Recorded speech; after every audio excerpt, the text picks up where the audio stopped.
You want me to count to 15? Deep breath. Right, so sorry guys. We had some, I want to say small technical issues, but it wasn't. But we got there in the end. So if you guys want to come down, take a seat. There's a little tote bag on all the seats for you guys to take home from PMC, and there's some stickers in there from Sontronics as well, which is over at the back there. You can go and speak to Sean, find out about all their great mics. Firstly, thank you for everyone to come. Don't be shy, guys. Come on, come sit down. Jesus, come on. It's all right. And yeah, apologies again about the delay.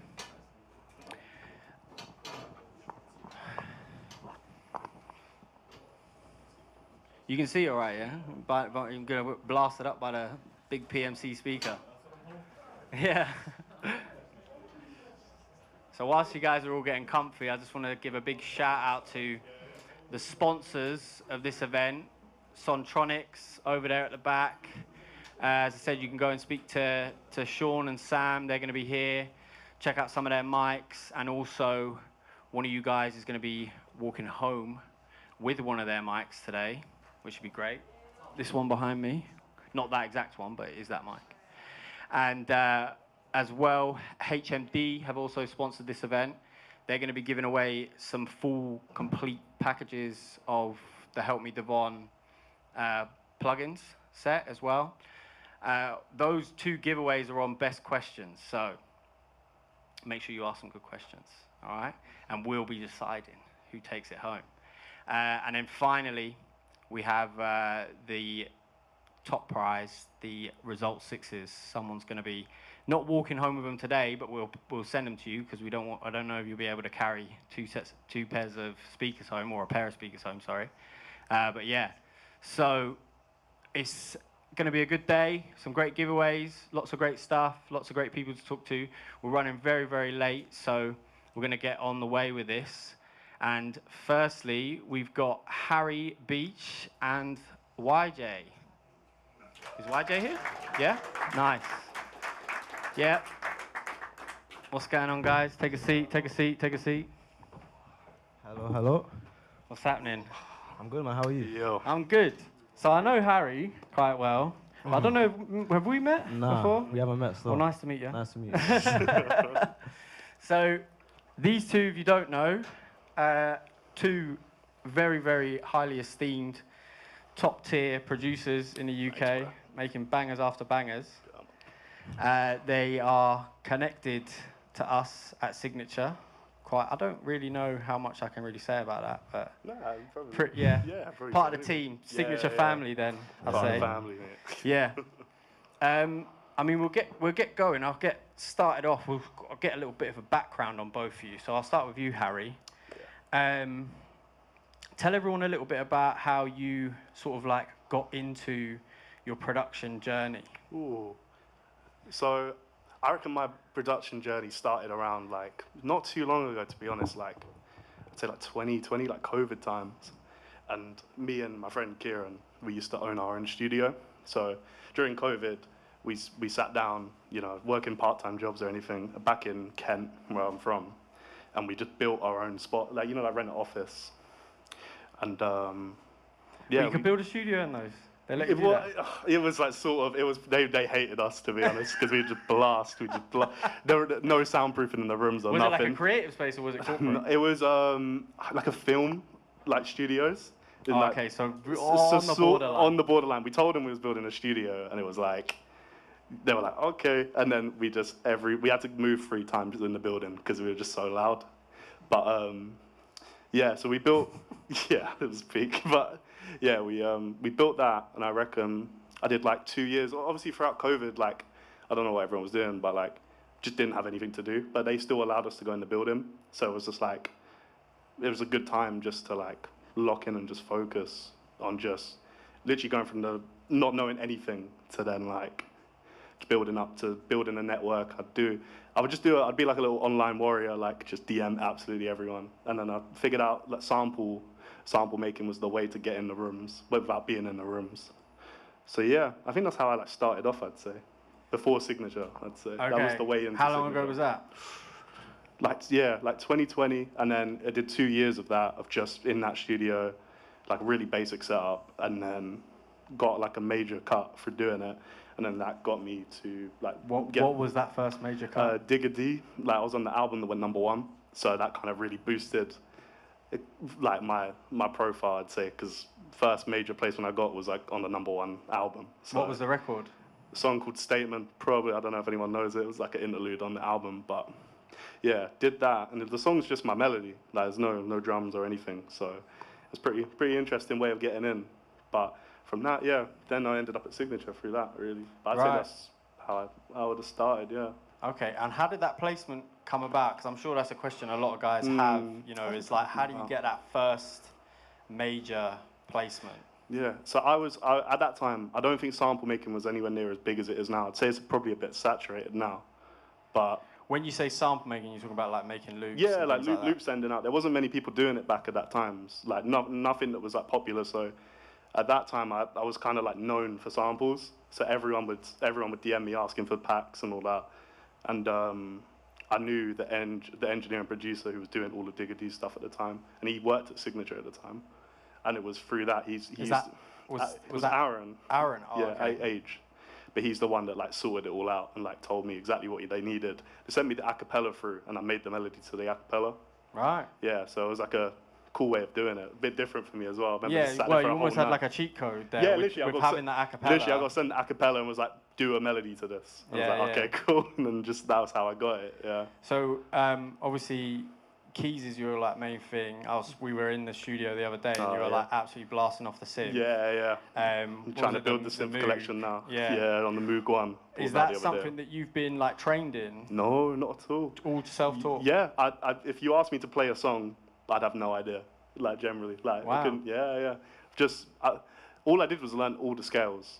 So I know every single scale, and then you can just adapt that to production so easily. But like, yeah, not trained, no nothing. Right. Yeah, okay. Just winging it, to be honest. Like. Fair enough. And then I'll give you the same question, YJay. What's up? So, what was your sort of introduction into this production world? To be honest, bro, I just used to make beats in my bedroom when I was like 14. These are like super directional, so you got to work. I was like 14, 15, making beats in my bedroom. And then I think I started posting on YouTube, like start of 2021. And I would post every single day for a year straight, and I had like no views, 200 views, 300 views. And then one of these days, one of my beats just popped off. Started doing well, then the next one popped off, then the next one popped off. Were these like type beats? Yeah, pretty much. It was like drill type beats. And then out of nowhere, I got a huge placement out of nowhere, pretty much. I remember I got tagged in a post, and someone said that Meek Mill used my beat. And at the time, bro, I was like... Oh, shit. I was like 15, 16. I didn't know no one in music, nothing. And I get tagged in that post, I start freaking out. Well, like the beat got released? Like the beat, he didn't drop it. It was just a snippet at the time. Oh, okay. And yeah, bro, I was just over the moon. And from there, I just started meeting people, getting more songs. And yeah, bro, pretty much. So you used that moment of, I guess, like it was like a social snippet of Meek Mill spitting on one of your beats. And you've used that moment, capitalized on it, and sort of like expanded your network and starting to reach out to people. Yeah, pretty much. Yeah. Okay, cool. And from there, did you find yourself sort of like, because this is something that I hear a lot in the world of production, is like getting pigeonholed, right? And it's something that all producers hate, but it's almost feels unavoidable. Yeah. Was that something that you found, obviously with such a big rapper, spitting on one of your beats and then building that network? Did you find yourself getting pigeonholed early, or were you able to sort of like expand past it? Nah, I feel like I expanded past it. At first, I was just like, I didn't really know what to do, because the song wasn't out. I just had to kind of ride the wave, I guess. And then he dropped a remix, like a snippet with Lil Uzi Vert on that same beat. So it just propelled it even more. Wow. And then I got a song with Russ that came out, and it ended up being one of his bigger songs. So then I got another... What song was that? Reggae and Calypso. Okay. And then that ended up being a whole nother thing. And yeah, bro, like it just kind of kept piling up. Was that your first like official? That was my first release. official big release. Yeah, that was my first one. So. Wow. Okay, that's cool, man. No, thanks, bro. So quite stateside then, from the jump. Kind of, yeah. Yeah. Kind of. With Meek Mill and all that. So, they're both two kind of like very different, very different ways of doing it, yeah. entrances, Yeah. which is quite cool, to be Yeah. fair. Like, you've had sort of more of what I think people would see as like a stereotypical Yeah. right? And then you've sort of actually gone Done, like, the and new school done way. the producer dream, yeah? While everyone sits at home, they're making beats after beats after beats, and we stick it on YouTube, and there's always a little thought in our head. What is that noise? Hopefully nothing's Is it gonna... projector? I don't know. Well, we'll be all right. And sort of actually, you know, there's always like a thought in your head, making beats, stick it on YouTube, and it ain't never gonna work. You know, and there's really big, successful guys that do this, but still never get major placements. Do you know what I mean? That make a good living out of it. So that's really interesting to know that like both of those methods still kind of work. Yeah. Do you know what I mean? And drive forward. If you guys, well, I'll ask you both a question. Harry, you can go first. If you guys were to sort of like have the opportunity to go back and start again, right? Because obviously you guys both now have big placements. You're on the wave. You're sort of rolling every day. You're in the studio. You're living your dreams, what you've always wanted to. What is there anything you would do different in that journey now? Like a decision made, a conversation had. Like, is there anything you would change? I don't know, because I feel like everything just happens.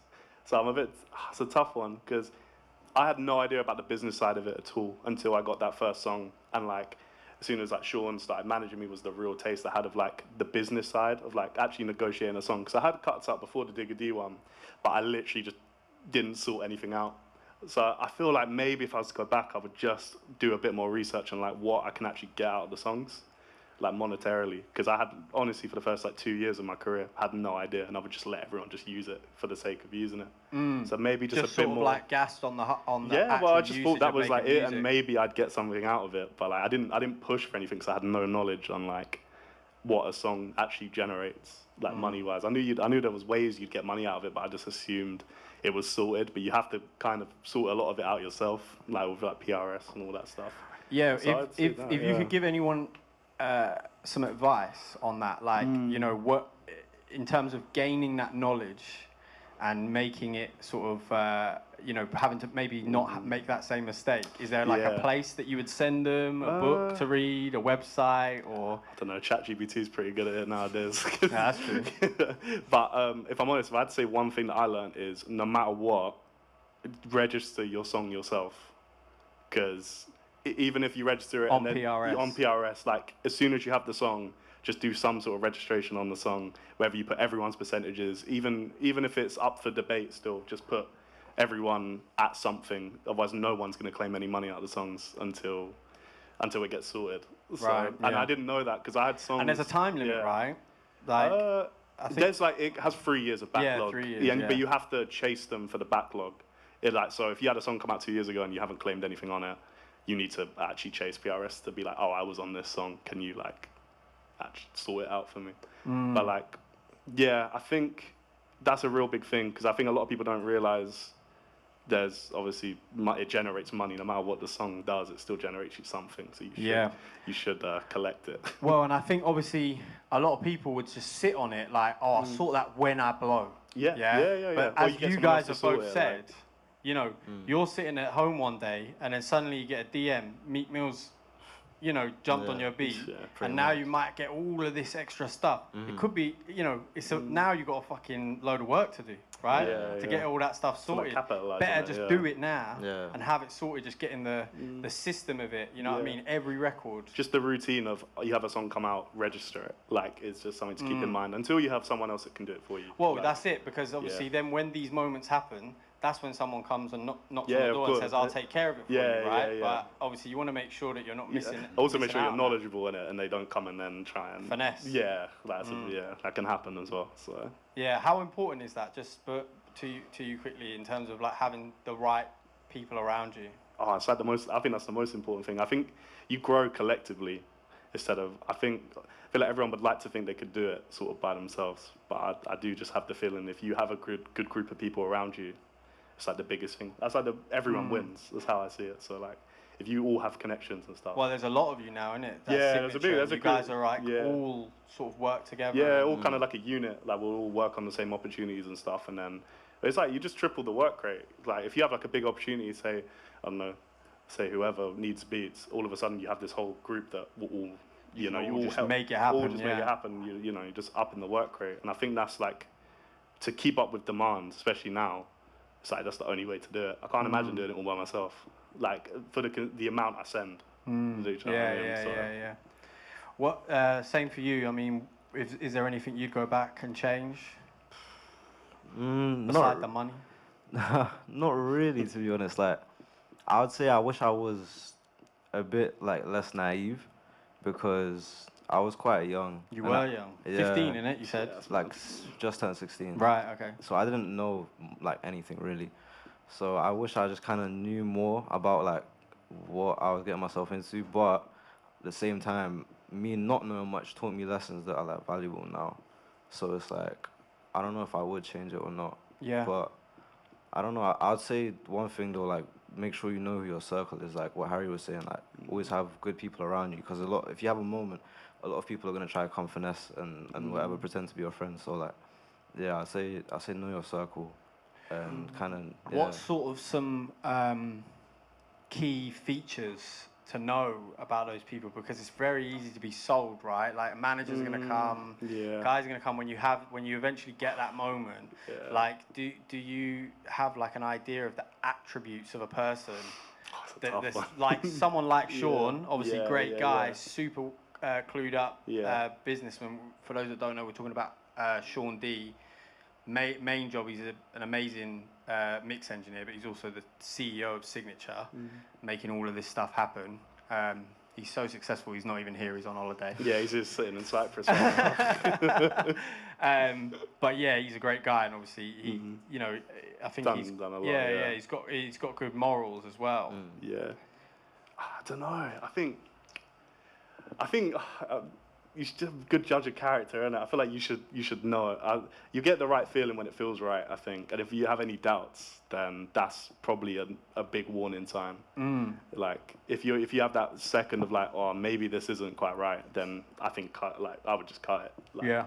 Because like you say, when you first get that big opportunity, a lot of people do come and chase you, especially if you know have something on the go. Even like labels and stuff, it was really hard going around to all the labels and like trying to figure out what made the most sense, like even in that sense. So it's like, I don't know. In terms of like signing a deal. Yeah, like publishing deals and all that, because a lot, you know, they're all pretty similar. So it's like it's hard to pick the right one. You have to really take a big.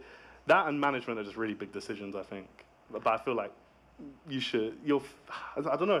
It's hard to describe. I don't know. I feel like you just know if it feels right. That's how I did with Sean. I think it's worth thinking about.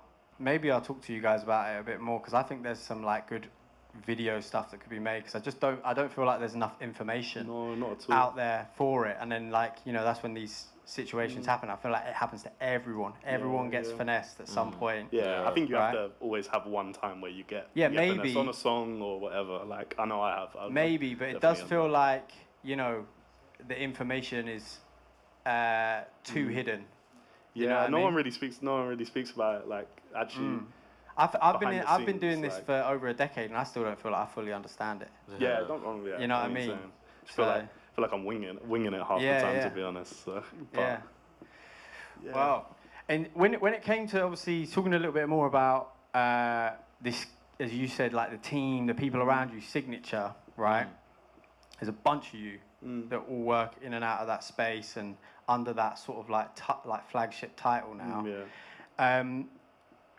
How did that sort of come about? Like, what was the situation there? Like, was it Sean reaching out to you? How did you guys all start meeting and mingling and working together? So my one, I think I'm trying to think how long Harry, I've been just there. make sure you chat into it. Trying to think how long. I think it was like 4 years ago now, which is quite mad. But yeah, I remember I kept seeing everyone go to the studios. This is when Signature was first built, and I remember. And everyone thought it was Pirate. Yeah, everyone it had the same logo as Pirate. It's been changed now, but yeah. But I remember just seeing it on everyone's stories, because everyone used to go there, and I was like, oh, how do I get there? And literally, I had it down as my goals for the year to go to the studio once in like the beginning of 2022. And then on the first week, I got invited to go there by one of the producers that were there at the time. And literally was just there for like an hour. Sean walked in. He was like, oh, like, what do you do? I was like, oh, I do like the sample making stuff. And I didn't know at the time, but they were looking for someone who could do like melodies for everyone at Signature. So, and then I literally just played him like 3 things. And then the following Monday, he was like, do you want to come in for a meeting? And this is when it was very new. I think they only had 2 people there. And I was the next one. And literally just signed that Monday. I just felt like it just made sense. I always wanted to be there. And I followed Sean and all that. And I saw what everyone was doing there before. And it was really new. And I was like, oh, like, surely I can get there. Literally first week into January, I was signed. So yeah. Properly manifested it. Yeah, I didn't even mean to. It just kind of like, I just went, oh, it'd be nice to go to the studio once, like, and then a week later I was there. And that was my new place. So I was like, okay, cool. Yeah. Happened really fast. Yeah. But yeah. How did you get involved? I met Sean through 8. I think 8. Yeah, 8 Beats. I think I properly met Sean in like start 2024, but I met 8 in a session with Didi Osama in like 2023, and Harry was there as well. That was the first time I met both of them. Yeah. And he said he didn't like me at first because Who? Harry? 8. Oh, 8. Yeah, right. he said he didn't like me at first because I walked in, and 8 was supposed to be here, but he's in New York. Yeah, he went to New York. But yeah, he said he didn't like me at first because I would kind of like, in his words, I would go and like play my beat, and in his mind it was his session. So he was like, why is this guy, he don't know, he was like, why is this guy I don't know coming in, playing his beats, whatever. Do you know what's funny? I could totally imagine 8 saying that. Yeah, like, I think he was actually pissed, yeah. But after a while, he told me that kind of made him rate me. So after that, we linked up in New York last year, and I started just working with him and just collabing, but it wasn't like a management thing, it was just kind of more vibes. And then we made a beat, and I think a week later it got used by D-Block Europe and French Montana. Yeah. And then from then, I was like, okay, cool. And then he took me to some restaurant. I met Harry, Sean, Luke. I met, basically the whole team. And then when we got back to London, I had a meeting with them. And then it was like, yeah, like, do you want to take this serious? Do you want to sign? So I thought about it, and yeah, it kind of made sense, because I didn't have a manager for like, since I started. Like, these were my first proper managers, so yeah, it kind of made sense, so I just signed with them. Yeah. Yeah, and then obviously you guys use the studio, and then you have a lot of like collaboration points and stuff like that. And you just have like a hub just to constantly be churning out beats. That's what's amazing about it. It's like, because it was popular for the rappers anyway.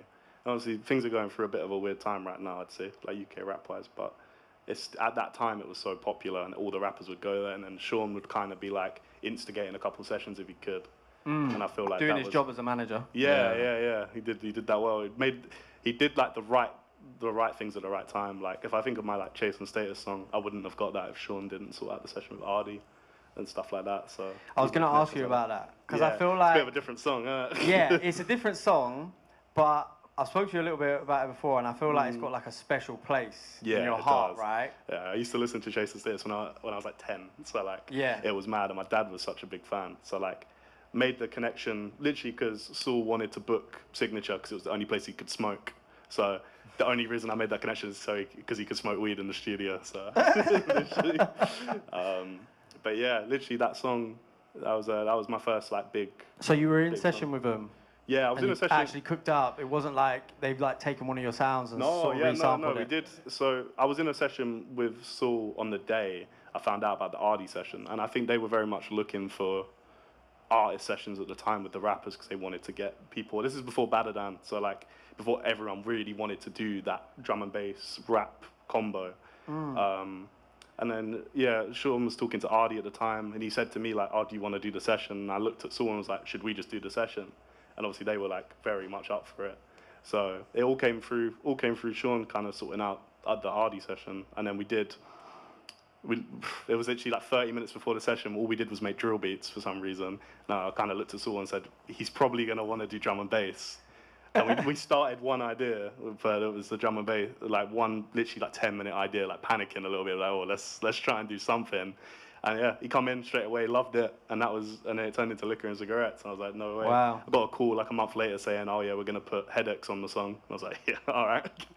And then it just become that. And then I had no idea how well it was gonna do for a long time. I remember I was being skeptical about it because it was a little bit different. Well, they had a bit of a resurgence as well. Yeah, well, right? it was literally the single after Badadan, so like couldn't have come out at a better time. It's still doing really well now. Like 2 years later, like it's gold single. Like Sick. Yeah. Yeah. Doing well, but yeah, that one definitely holds a special place in my heart. I felt pretty proud about that one because it was so different. So before all I was doing was just rap stuff, and it was like the first time I've been able to branch out into like a different genre, and it was like what a way to do it. Well, and there's something to be said. Obviously, you know, it's great working with like the artists of the day. Yeah. Right, these big drill rappers and all that. But like when you get to collab with someone that like, you know, you used to listen to when you were a kid. Yeah, it's crazy. Like, you don't really seeing it. Yeah, because like, you know, you don't really, and it's good to not get starstruck, right? Yeah, ever. you can't get You starstruck. can't do that. Yeah, you can't but get like, starstruck. you know, it's harder, right? When it's that kind of I remember like artist. the first time I did the session with him, because I did a few sessions before that one. I remember the first time I was watching them like make a drum and bass beat, and I was like, oh, this is crazy. So I'm sitting in the room. yeah, just chasing status. just sat there, just make it, just using my samples. Like crazy. I had that with one of my first sessions. It was with, I didn't even know. I lied and said I was an engineer. I wasn't. And it was with Kano, Getz, and Deneo. Yeah, that's like. And that's legendary. Kano's asked me to. I said, "Oh, does anyone want a drink?" He goes, "Oh, I'll get a cup of tea." And all I can remember thinking was, "Oh my god, I'm making Kano a cup of tea."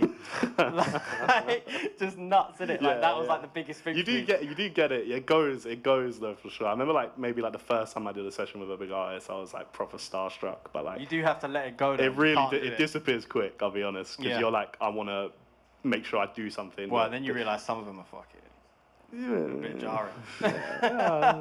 None of those guys are jarring though. No. Well, what about you? What was like your like? Is there a tune that, you know, has a special moment for you? I don't know, you know. I've been doing a lot of shit with Jay Huss, and I've listened to his music for ages, so it's kind of cool. And we've got some cool unreleased songs, which I proper rate. But this out, I don't know. There was one song I done with Lil Tecca, and I listened to Lil Tecca for years since I was a kid, so it was pretty cool when I got that song, and yeah, I'll probably say that if anything. Yeah. Okay, awesome. Yeah. What's the tune? It's called? a bonus on his last album. It's called Right Now. Okay, awesome, Yeah. wicked. Well, let's go a little bit about sort of like with a bit about production, sort of give people some source, get some clips and stuff. Oh yeah. So, I mean, obviously, don't give away all your secrets, right? But in terms of like production, each of you, I want one sort of like little technique. It might be sort of like a hidden door feature that you just clocked, or like a little style pitch down thing, or something like that, and then a plug-in that you're like, this is got serious. Cool. Each of you go for that one each. Whoever can go first. You go first, YJay. Oh, I debated it. No one wants to give away the sauce, but that's no. This is what everyone's here for. It's not that. no. I give away sauce. You can go to my YouTube channel. I've got better sauce. I don't know. I don't use plugins. I just use a soft limiter on my master. That's it. And everything else. Soft clipper. Soft clipper, sorry, yeah. And I just like level all the sounds. I would say I don't really think you need mad plugins to make crazy beats. Yeah. To an extent. It's just about leveling. It's just mixing. Like most of mixing is leveling, really. Like, so I would say, I don't know, man. I don't use plugins, so I couldn't answer that question. What about like a production technique? A production technique. I would say I like to EQ my 808, like the low end and the high end, just a little bit, so it doesn't make it sound like muddy or like fat, if that makes sense. So it kind of like smoothens it out. I would say that's a cool technique. I discovered that recently, to be honest. So I've been doing it since then, and I feel like my beats sounded a bit better. All right, just taking a bit of the low end out. Yeah, and the high end. And the high. Okay. Just a little bit, though, not Just too a much, touch. so it don't sound flat. Like just yeah, literally. You should try use. There's a plugin called Orange Clip. I think I heard of that. Yeah. And it's a multi-band clipper. You put that on your 808, and if you have a on the mid-range, you clip just the mid-range, you get such a nice aggression out of the top end, and it really helps pop through the speakers. I've been using that a lot, and I'll use it as an effect, not even as a mixing thing. Okay. Yeah. Nice. One of my clients who's just coming up next is here. I do it on his mixes all the time. Oh, there you go. And then what about you? So one thing I do, I get sent through, I'd say like now I get sent through a lot of briefs for like artists. And whenever I do, I'll always, because stem splitting's so good right now, like especially in Logic, I use Logic to make my stuff. And I'll always do it to their acapellas. That's like a big thing. So like, say if they need certain melodies, certain beats, I'll just always download their acapellas and just make stuff to the acapellas. I think it's a really good way of making sure you're not doing too much, because otherwise, it's really good to know when to like finish the thing and stop adding. So have you got a guy in mind that you want to make beats for? So not even if you, because some of these guys, you know, they might be just trying to. Yeah. So get like some acapellas. Yeah, so like right now, them. doing a lot of stuff for like Quavo. So I'll just download like 10 That's Quavo. a fucking name drop, isn't it? Yeah, but that's the big one to work on right now. But like, I'm just using it, you know. But like, I'll just download like 10 of his acapellas and just make all different styles over the time, and I'll just make loads of stuff to all the acapellas. So I'll make sure I'm not doing too much. But I think that's a really good one. And a great plugin for that stuff is the Des Wright Contact Bank Freak 2.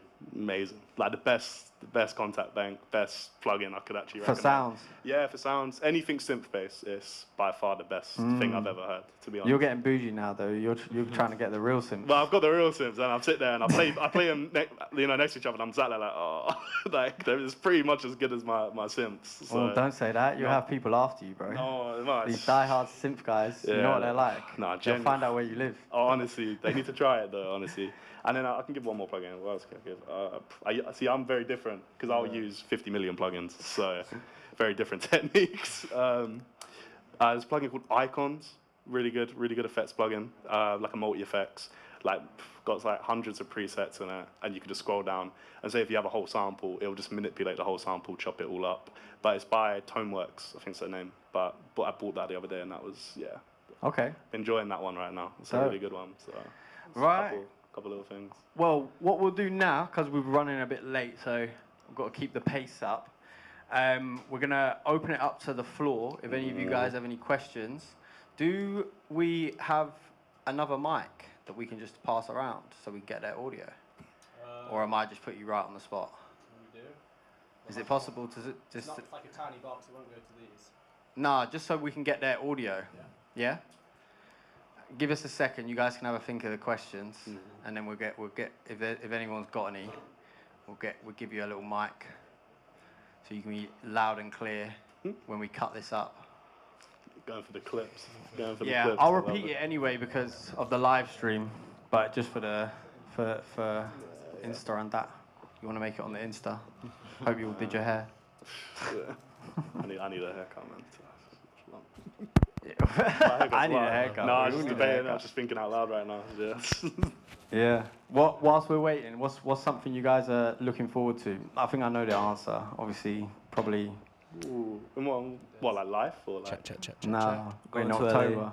Going to LA. Oh yeah, we're going to LA. You coming? Yeah. It's gonna be lit, so. I'm doing the month run. I'm gonna go LA for 2 weeks, then Atlanta, then Miami. So. And you're gonna cook up with. Yeah, bracing myself for that one. I'll be honest. It's a lot of sessions because I've just signed to a label out there, so they're really good at sorting out a lot of stuff out there. So they're quite key places for the label. So just gonna try and pinpoint all of them. Did we have a mic? You got it, yeah? Oh, Luke's gonna hand it around, yeah? Go on, Luke. Right, who's got a question? Right at the back there, easy, next to Luke. So just talk into that, nothing too crazy. You don't need to hold it right up, just down here, just so it don't distort. Yeah. Can you guys hear me? I can hear you. That's just for the video. Right, sweet. What do you guys do? Like, have you ever had a situation where you've done a record for an artist, you like the record, and then you send it off to mix, and they ruin your mix, or ruin the sound? I feel like I'm being called out now. Yeah. Like, how do you guys navigate that?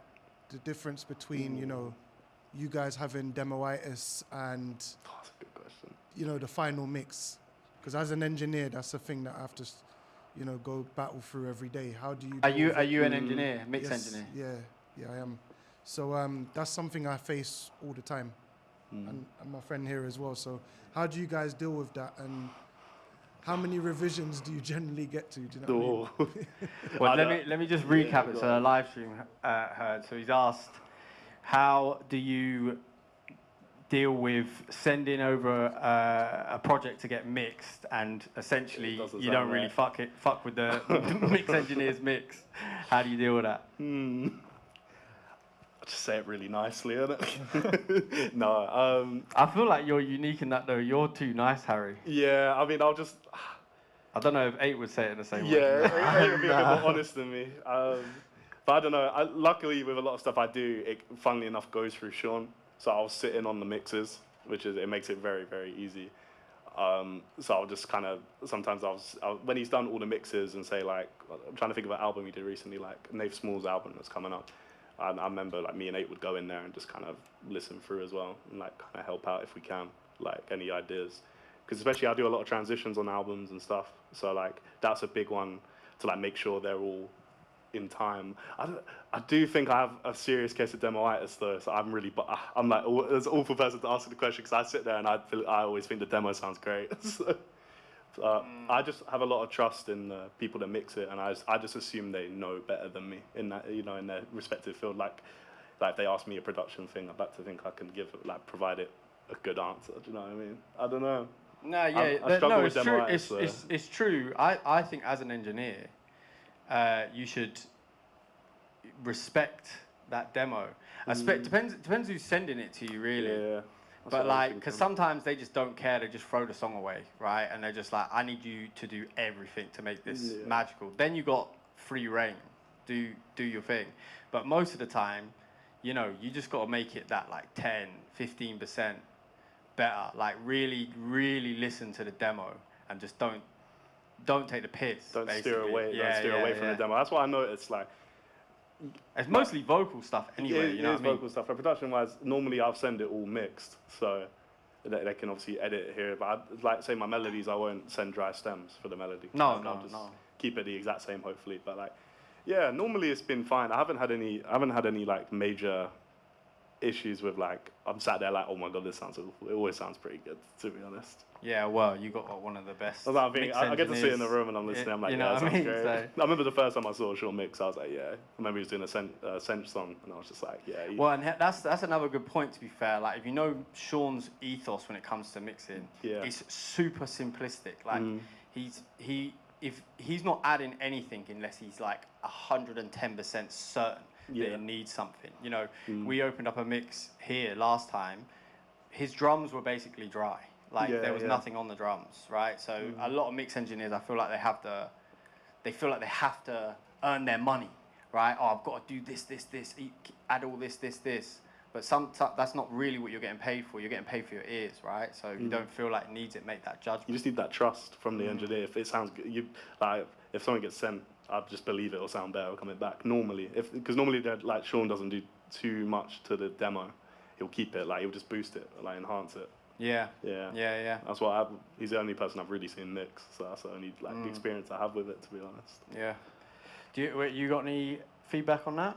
I mean, yeah, pretty much similar stuff. Like all my songs I have Sean mix, but to be fair, there has been a couple of times that I've had him mix and I've had him mix and it's not really that good. But what, from Sean? No, not from Sean. Not from Sean. Not from Sean, but just from other people. And I don't know, like, as a producer, like, there's not really much you could do about it. Like, if that's how the artist wanted it, and then that's how the song's gonna come out, then it kind of is what it is. Yeah, there's a creative taste thing to it. Yeah, like, you could tell them, like, you don't fuck with it, and it's just kind of, they might change it or whatever, but I don't know, I feel like more time is what it is kind of thing. As long as it doesn't sound, like, inaudible. Like, Yeah. Do we have any other questions? In the middle there? Yo. Yeah, you're good. There's no audio.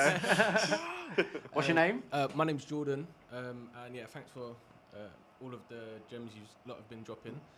My question is about sustainability as a producer, and I'm just wondering, like, what are the steps that you had taken to go full time with this? And just generally in 2025, like, should producers be looking at becoming more personalities to kind of get their name out there in that sense? Because just in terms of artists and producers getting like placements or little bits of work, I'm looking at time frames of getting paid that like could be 6 months, 9 months, and it's like That's quick.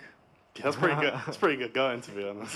So a bit of advice of like, how do you like keep going with this, and like what do you have to do to like, how many tunes do you have to get placed a month, you know, that kind of thing.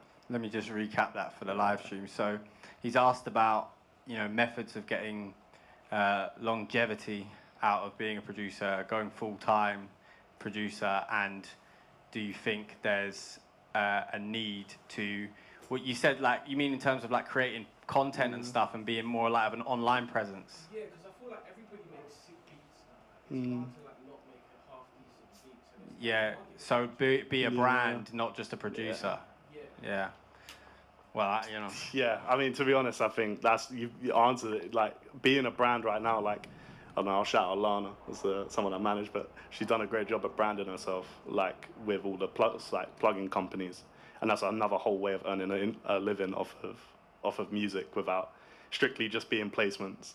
So I really think being able to build, I think like being a personality is even something I need to do more to like even just. There's no loss in doing it. You don't need to do anything, bro. You just need to put a camera in front of you. No, That's but like, I think it's tough now though. I was having this conversation with 8 like yesterday, and like you can't really. I don't think unless you obviously get the big placement. If you're just doing placements like with anyone, and you get a couple £100 here, a couple £100 there, it's hard to make it justified as like an income, and I know that feeling. I remember like the first like 2 years, I would just do that and I'd get like, I don't know, like a couple £100, but I'd just somehow try and make it work.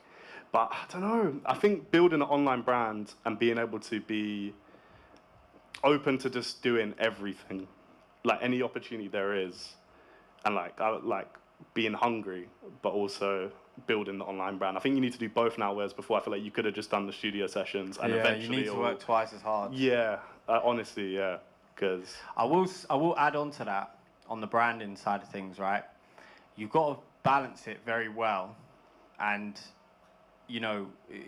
there's a real strategic path to take down it, because the moment you start branding yourself and putting out lots of content and videos, right, the people that follow you aren't the people that are going to be rapping on your beats. Yeah. Right? They're going to be everyone else in this room. And are they your clients? They can be, but are they the clients that you want? Yeah. Right? So it depends on the content that you make, because it's easy to make how I made this 808 or how I mix this thing. I'm a mix engineer. Most of my followers aren't artists. They're engineers, right? So you got to think about it like that. It's good to have a brand. You can work with people. You can capitalize it in that way. But you got to be very, very strategic with the content that you make to make sure that it works for what your end goal is. Otherwise, you'll find yourself in a trap of the wrong audience. You built the wrong audience, right? So, not that I'm like that, because I love my guys and I like making videos like that. So, but yeah, that's something to think about, because I talk to a lot of people about this kind of thing. And then they're like, yeah, but like now I ain't getting no placements. Yeah, cool. Like Native Instruments sponsored me to do this video, but like I ain't got a placement in like 6 months, because that's all they've been focusing on, right? So you got to think about that. Yeah. You got anything to say on that? Yeah, I agree. I feel like everyone's journey is different. Like I feel like making yourself a brand is a really good thing. It kind of just depends on like the person you are. And yeah, I would say like kind of like. Yeah, definitely. If you are that kind of person, try to work on your brand. If not, I'd say send out beats where you can. I would definitely say post on YouTube. Like anyone that ever comes to me and asks me like, what's like a good piece of advice, I would say post on YouTube. Anyone, you could be a huge producer or no one with no credits. Like if you post on YouTube, it could be one beat. It's just where you're getting your sound out. Yeah, there. I could tell you that firsthand. Like one beat could change everything, and it's like. I would definitely suggest post on YouTube. And with Yeah, I feel like people now start to think that they don't even know if it's worth it. It's too saturated. no, it definitely is saturated, but like there's tricks to it. Like I feel like your YouTube got to have an aesthetic to it or like a vibe to it. If you just kind of whack out any beat. Well, I think the way forward now is to stop doing just a graphic, right, and have like a video of you in the studio. You know what I mean? Like then there's some like visual entertainment there, right? Even if it's just you vibing, you smoking, or something. They're very different. If you've got a camera always set up, like that's super easy to do, right? It doesn't need to be crazy. You don't even need to edit it. Just put that up and give something better to look at, and then they're connecting to you because they can physically see you, right? Right. I heard it. Right. Do we have anyone on the live stream shouting or screaming about anything? Because we've got to run off to the next one. Okay, cool. So, Do you have a question? I'll ask after if you need. Oh, you got well. Yeah. We I saw the hand. I saw the hand. very quickly because then we got to get London Noise up here. Yeah, I was just gonna say. I mean, building on the previous question, isn't everyone makes fire beats? You know, you guys are incredible producers, obviously. Like, what do you think separates like you guys from the rest, like the UK producers, in terms of like getting placements? Like, why are you guys in the position you're in? Is it like environment, things like that? Do you want to like? That's a good question. That's a great question. Yeah. I didn't know if you needed to repeat it or. Yeah, no. So, what's up? Oh yeah. Oh, sorry, I'm getting told off. Yeah. So he's saying about what is it? Is there anything in particular about you guys that why you're getting placements? Because everyone's making fire beats. Is there like a circumstance outside of your production style and your ability to make beats that it put you in this position? I think obviously, yeah. I mean, it's a clear question. Yeah, I think it's a bit fortunate timing-wise, to be honest. Like I think the time that I got into it wasn't as big and like there wasn't as many people, so it was easier to build the connections. I think we're also like Signature. We're very good at building artist relationships. So like having the stable relationship with the artist is, I think, fortunately the way we've had it compared to like I think it's harder to get into the rooms of the artists now as well. So I disagree. I think it's been competitive, right? It's been saturated for for a while. Forever. There's more and more saturated. Right? Obviously, it always gets more and more saturated. You said it earlier, right? You gave yourself a goal in your head. You wanted to work in that studio, right? Yeah. He created a unique selling point for himself, right? And there's always unique selling points. Just because now making samples is maybe saturated, there's something new, right? You've got to find it. That's what makes it unique. I can't tell it to you. These guys can't tell it to you. You've got to find it, right? Harry had his unique selling point, and he put his energy into getting himself in the right space and giving himself the right opportunity, which everyone here can do, right? And then when he was there, he made the most of it.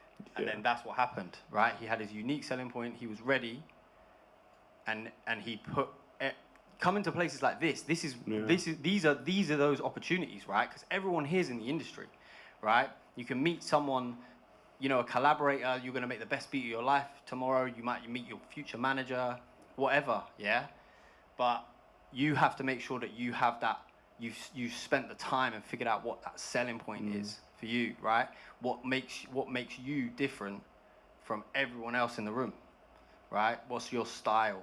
Yeah, that's a good answer. Yeah, yeah. Because I don't think it is. I don't feel like it's any more competitive. It's always been competitive. It's always been competitive. If anything, it was harder before because we didn't have the internet. Yeah, there wasn't the online right? way. Yeah. So now everyone's connected. Yeah. But yeah, good question. Yeah, that's a good question. Yeah, thank you for that. Right, everyone, give a round of applause to Harry and YJay. Thank you guys for joining me. Thank you for having us. Yeah, and let's just on the video, just take a shot of us. Just stay here. Oh yeah. Just it doesn't need to be a picture. Just get a shot if you stand up. And we can snap it later. Yeah. We're just standing there. Yeah, we'll have a video, but we're standing there. Yeah. Nice. Right. Awesome. Thank you guys. Right, don't go anywhere because we're back to back. We're running on this one. Okay, right. Next up, back to back, and then we're gonna have after this we're gonna have a little break. It's gonna be cut down because we've got to fit everyone in.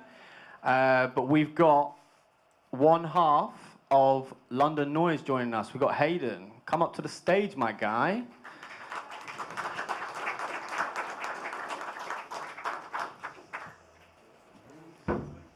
Yes, bro. Good, good. I feel like me and you just all like literally Can't get always rid of you, talking. mate. Yeah, I know. Thanks for having me. This is Hayden, everyone. He's one half of London Noise. The better half, as I like to call myself. I didn't want to say it, but I didn't want to upset anyone. Do you know Yeah, what well, I he's mean? not here, so. Greg's not here. But Hayden and London Noise are two very established producers in the UK, but more of a global reach at this point. And nowadays are specializing in K-pop, and they do some very, very, very, very cool K-pop stuff. And I've, without trying, become the secret third member, I feel like, at this point. He's taken the workload off for us. Yeah, doing half the work. Not producing, just mixing. But, I mean, so for those that don't know your story and your background, I'd love for you to tell us a little bit about how you met Greg, Yep. the other half, Yep. and sort of like what music you were making then, and how you sort of like got into music. I'm just Yeah. going to nudge this Yeah, because good, it's bro. super directional. It's all so good. You've got to talk right into Yeah, it. so my production partner Greg, who's on a beach somewhere, he's probably good, I think you might mind me saying, 'cause he's not here, 10 years older than me. Yeah. So at the time, he was doing a lot of like garage music, going under a name called Agent X, where he was doing a lot of underground garage. And I was coming out of school, got told I failed, so I was like, cool, I'll just go and hand my beats around. And my brother knew of Greg, so he gave him some. I was just remaking a lot of his garage songs at the time, and yeah, he gave me an opportunity to kind of come in and do all the boring jobs in the studio. MPCs at the time, and putting How old were you at this point? 16, yeah, 16. And then I was DJing in all the clubs and stuff. Like I was doing a lot of ghost producing for house DJs and garage DJs at the time. Like they'd come to my garage, pay me a couple of £100, and I'll ghost produce a song for them. What's ghost producing? They'd just come in, like a lot of, at the time I was DJing a lot in a club in Edmonton called Warehouse, which was a lot of like underground tech house and stuff like this. So they'd come with ideas, and I'd just be the guy that finishes it, and kind of that's where I learned how to work with like a client on a one-to-one basis, work under pressure, and deliver a final song by the end of the day, fully like mixed, and they could then go out to the club on the Friday night and spin it for the reactions. And that got my foot in the door with getting a set. That led to being on Sub Jam FM, doing the morning shitty like job, 12 till 2 at night I'll say school night, I was left school. But it was like them little stepping stones where I was like, cool, I'm earning money. It wasn't a lot of money, but it was money in a pot next to my bed. And you're in the scene. In the scene, my Yeah. mum and dad thought I was a drug dealer because I just had this pot of cash next to me, and they were like, where is all this money coming from? Like, just like people kept turning up to the house, and like I had to convince them that it was something that I wanted to do. Luckily at the time, I was teaching my dad golf, and he knocked my front teeth out with the golf club, so he had like a IOU on like decks and stuff, so he bought me some decks, and yeah, it's a mad story. And then I kind of connected with Greg at that point and was like hungry and like, look, I'll make tea, I'll make whatever. And then like I was around it every day, and he was having like he was transitioning in from the garage stuff because it was kind of vinyl was kind of dying out. It was getting to the point where it was like all the record shops were closing and vinyl was just kind of shutting down. And at the time, his situation was like on edge, and he wanted to start something new. So we both kind of like had about 4 or 5 years just working together, like on and off. And then we sat down and we was like let's take a trip. We just took a random trip to LA for 3 months. I was like young at the time, about 18. I was like, yeah, 3 months sounds sick. Like no money, just like let's just go out there. And we just connected, met the right people, and that's kind of how we got in the door with like we had a couple of stuff popping off over here. Like we did like a lot of stuff for Skepta and Tiny Temper at the time. Yeah, it was the Doing It Again album, right? Yeah, You we worked did. on. We did like Skepta's first like top 10 records. It was the one called Bad Boy and Rescue Me. They were kind of his like transition like at the time Yeah, that was when the on, rappers that was were on kind of Doing It Again. Yeah, when they're trying to go like more mainstream. So we kind of did that. We did some like Cheryl Cole stuff, and then we did. When we went out to LA, we'd worked with a lot of people, and we got close with a songwriter called Andre Merritt, and we ended up out of that trip writing a whole album with him. And one of the songs was actually a song that turned out to be a song for Chris Brown called "Turn Up the Music," which was really random and like unexpected, and that kind of gave us a lot of confidence to kind of be like. And it was a dance song, so we was kind of like, sick, we can do this as like a full time. And at the time, you're like, this is a big worldwide song, like, why is no one knocking on the door? Because it was just like, you get this song and you think, Yeah, you think I'm Chris in Brown like, signed, where's the millions? Yeah, and we got put in good rooms, and we was working in good camps. We had the whole LA experience working with like Rihanna and things like that. But you just see the politics. You're in sessions, writers turning up late, attitude stinks. Like, I'm an energy person, and it was just like these people not apologizing, and it's just like you get to a point in the industry where you're like, is this like what it is? And you see. Do you think that was an American thing, or is it a global thing? At the time, I thought it was an American thing, but I think it's just global now. I think the respect for people has just gone, and it's just like we were just at the point we were like, do we really want to like? There was people coming in the rooms playing their song, and they'd be like, the A&R would be like, oh, we own that publishing, we'll take that in the middle of our session, and we're just like, this is mad. So one of our friends at the time, a good friend of ours called Andrew Jackson, he was doing a lot of K-pop at the time, and me and Greg were like, should we like, considering we had this success, we was like, just like, nothing's landing. We signed a publishing deal out in LA, and it was good for a moment, and then our A&R got sacked, and we were just like shopped around like the office, and no one was like championing us at the time. And we were sitting down, and we were like, right, we found this market in Asia that blew our mind away.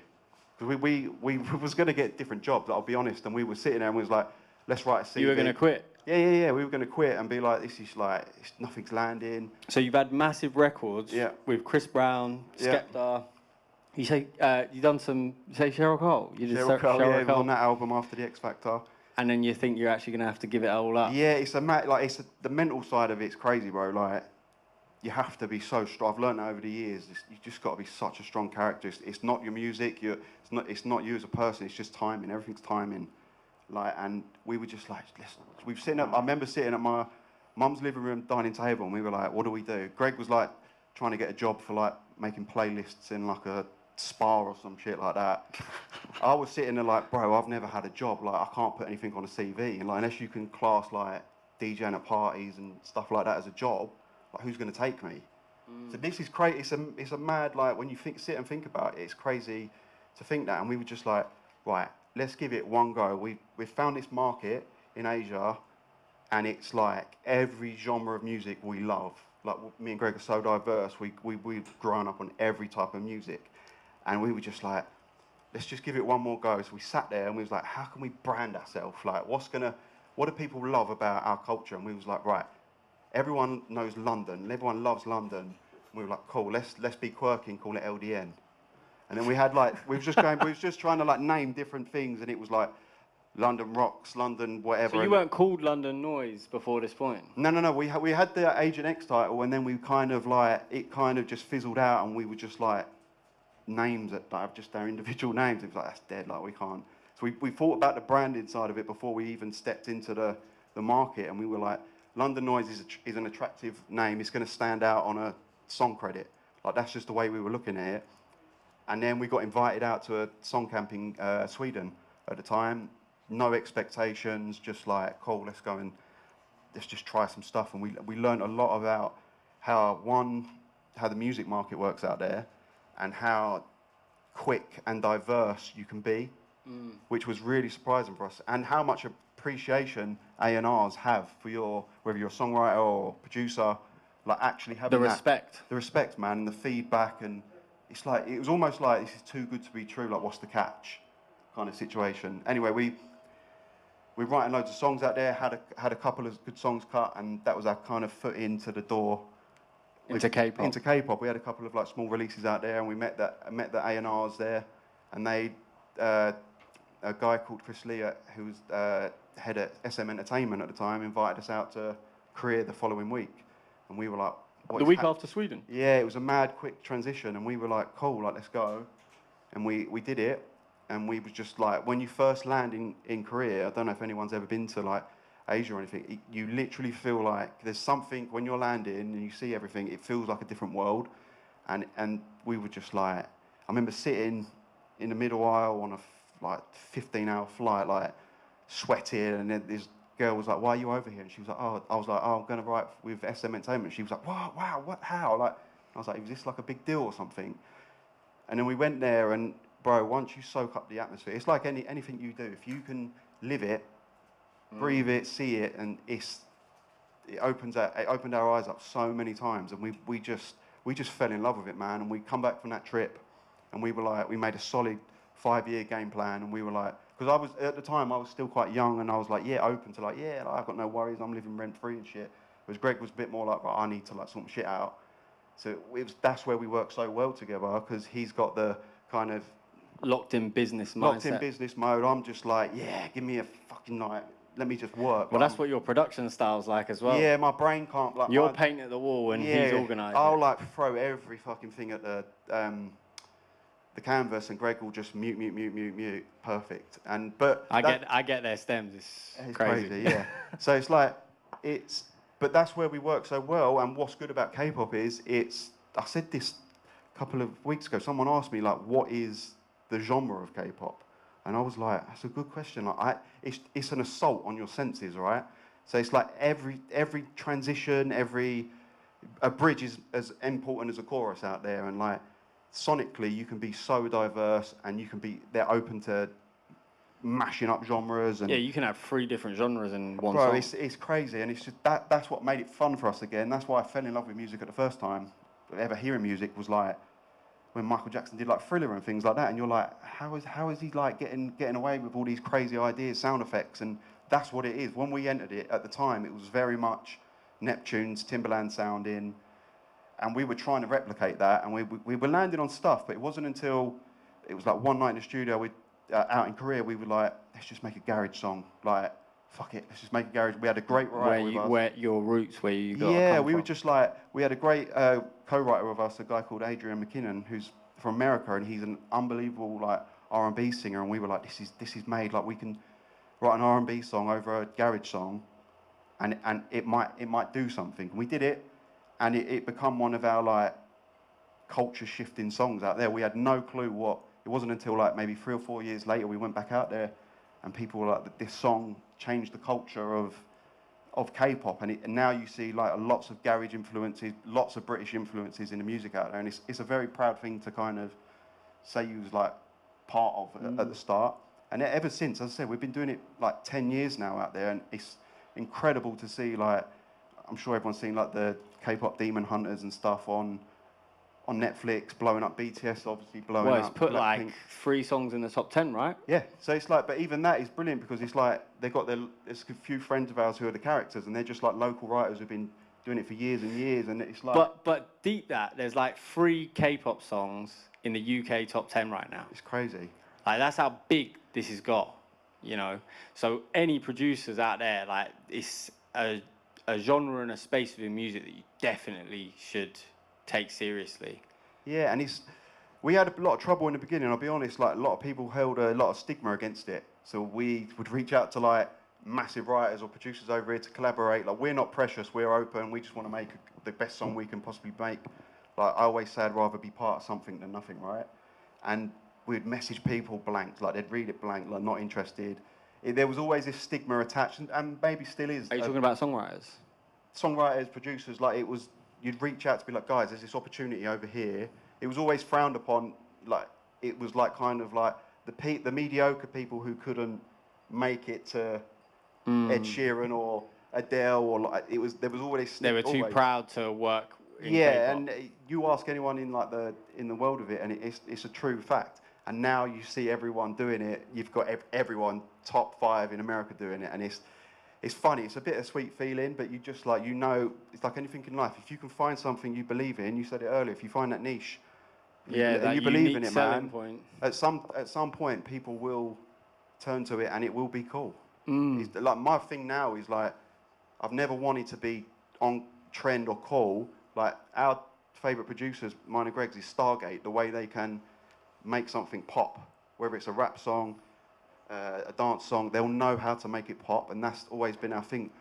Timeless is always going to beat trends. Trends come and go. Yeah, sound selection. Yeah, and it's just like, how can you make something feel timeless and feel, and that's what we're always trying to achieve out there now, is songs that can stand the test of time and kind of be more strategic with it, because it's, I was speaking to an A&R the other day and they're saying they're getting like over 1,000 songs a day to kind of listen to. So all the A&R teams, it's a different world. When you actually understand it, one, the science behind the sonics, which is crazy, and the actual, if you land on an album or even get a single, it's like the people you're beating to get it, you'll be very surprised of like, it's everyone you're beating, and it's a really nice like feeling when you get that. Yeah, very competitive. Yeah. I want to ask you a little bit about the way that you work. So I think a lot of the producers in the room, I might be wrong, but are sort of more independent, making beats. This is how I would do it anyway. And then you just send in packs out or trying to collaborate with a rapper and stuff like that. You don't do it like that, do you? So you kind of are more, I guess, in the sense of like an old school producer where you're actually writing a song with someone, right? Yeah. Like the whole thing, it's not, the beat doesn't get sent out to the artist, the entire finished product does. Like how does that work, and like what sort of like, you know, if these guys wanted to start working at that capacity, doing it like that, what would be your sort of suggestion in? It's always a good ammo to have on you, is if you can transition from kind of beat making to producer. I always And think there is a difference. I know it's a big debate, and there is a difference of giving a beat or controlling a session, being in the steering ship and contributing to melody. You'd be very surprised about, like, I've been in rooms with amazing beats, but they just don't know how to record. And it's like, it's these little things that will just elevate your work and elevate the rooms and people you work with. Like, that's why I mentioned Stargate, because for the songwriting ability, for melody, for production, it's all, I prefer working in a room. We always get our best results. That's why we love going away, traveling away from distraction. If we can get invited on camps, you're going to make your best music because you're just locked in with people who are there. Well, you host your own camps as well. Yeah, but it took time to get there. It took time to kind of get there, and now we've like, me and Greg love mentoring, so we started a publishing company like 3 years ago, and we've been signing people like based on that basis of like, it could be someone sending great beats. They're a great beat maker, and they send ideas, and we can elevate it from there. But it's then mentoring them from beat maker to put them in a room with a writer, record it, mix it, and get it ready to send, because these leads are, sometimes you get sent it on a Monday, they need the songs by Friday. So you're... I know, I've got to go home and mix 2 of your songs after this. So it's very like, it's quick, and that's what we love about it, is because it's quick turnarounds, it's quick, everything's moving very fast, and the companies know what they want, and you're never going to have a day writing the same song. So if anyone likes diverse music, and especially coming from like United Kingdom, where the cultures are so diverse, and we can... Yeah, you can tap into so many everything. inspirations. Like luckily we have the ability to, I know everyone can make a garage song now through Splice or drum and bass, but it's like Americans would say, we can't really make R&B. We can, but it's not authentic apparently enough, or something like that. Whereas UK garage, drum and bass, it's in our blood to kind of authentically yeah, it's a make part that. of our culture. I do disagree with the whole, out here, we come across such amazing R&B, man. It's like, from the garage days, we were always working on like acapellas and speeding them up to garage. And when you put them two worlds together, it's like a formula that just works. And the rest of the world really pick up on that when you got that. It's one of our things. We'll always try and write an R&B song on a dance or garage song, and it just works. I don't know what it is, a frequency in that when you speed it up and the high pitch, like majority of our songs will put a vocal chop in just because. Yeah, I know. We have to, like, that's just in us to, I've noticed it from DJing in clubs, girls would react to a song that straight away comes in with them high pitched. Well, there's a science behind that. It reacts something in the brain, Yeah. right? These certain tonal frequencies, and especially vocals, we resonate closely to that because that's something that everyone can produce. So subconsciously, that's why I think Diplo really went in on it with the Justin Bieber album, right? He like figured out the exact frequency tones and stuff like that that like produce dopamine in your brain, right? And so there's like a fucking full-on cheat code for this. Like it's that you can just go, right, cool, boom. Yeah. You know what I mean? And then he's just chopping up Justin Bieber's vocals and making it sound like that. Bro, it's all a science, man, and especially with K-pop, it's like, I don't know if there's any like songwriters or anything in here, but when you're coming up with melodies and things like that, K-pop is brilliant because we just pass the mic and it's a puzzle. So never is the second verse the same as the first verse. You can start with a bridge. There's no rules.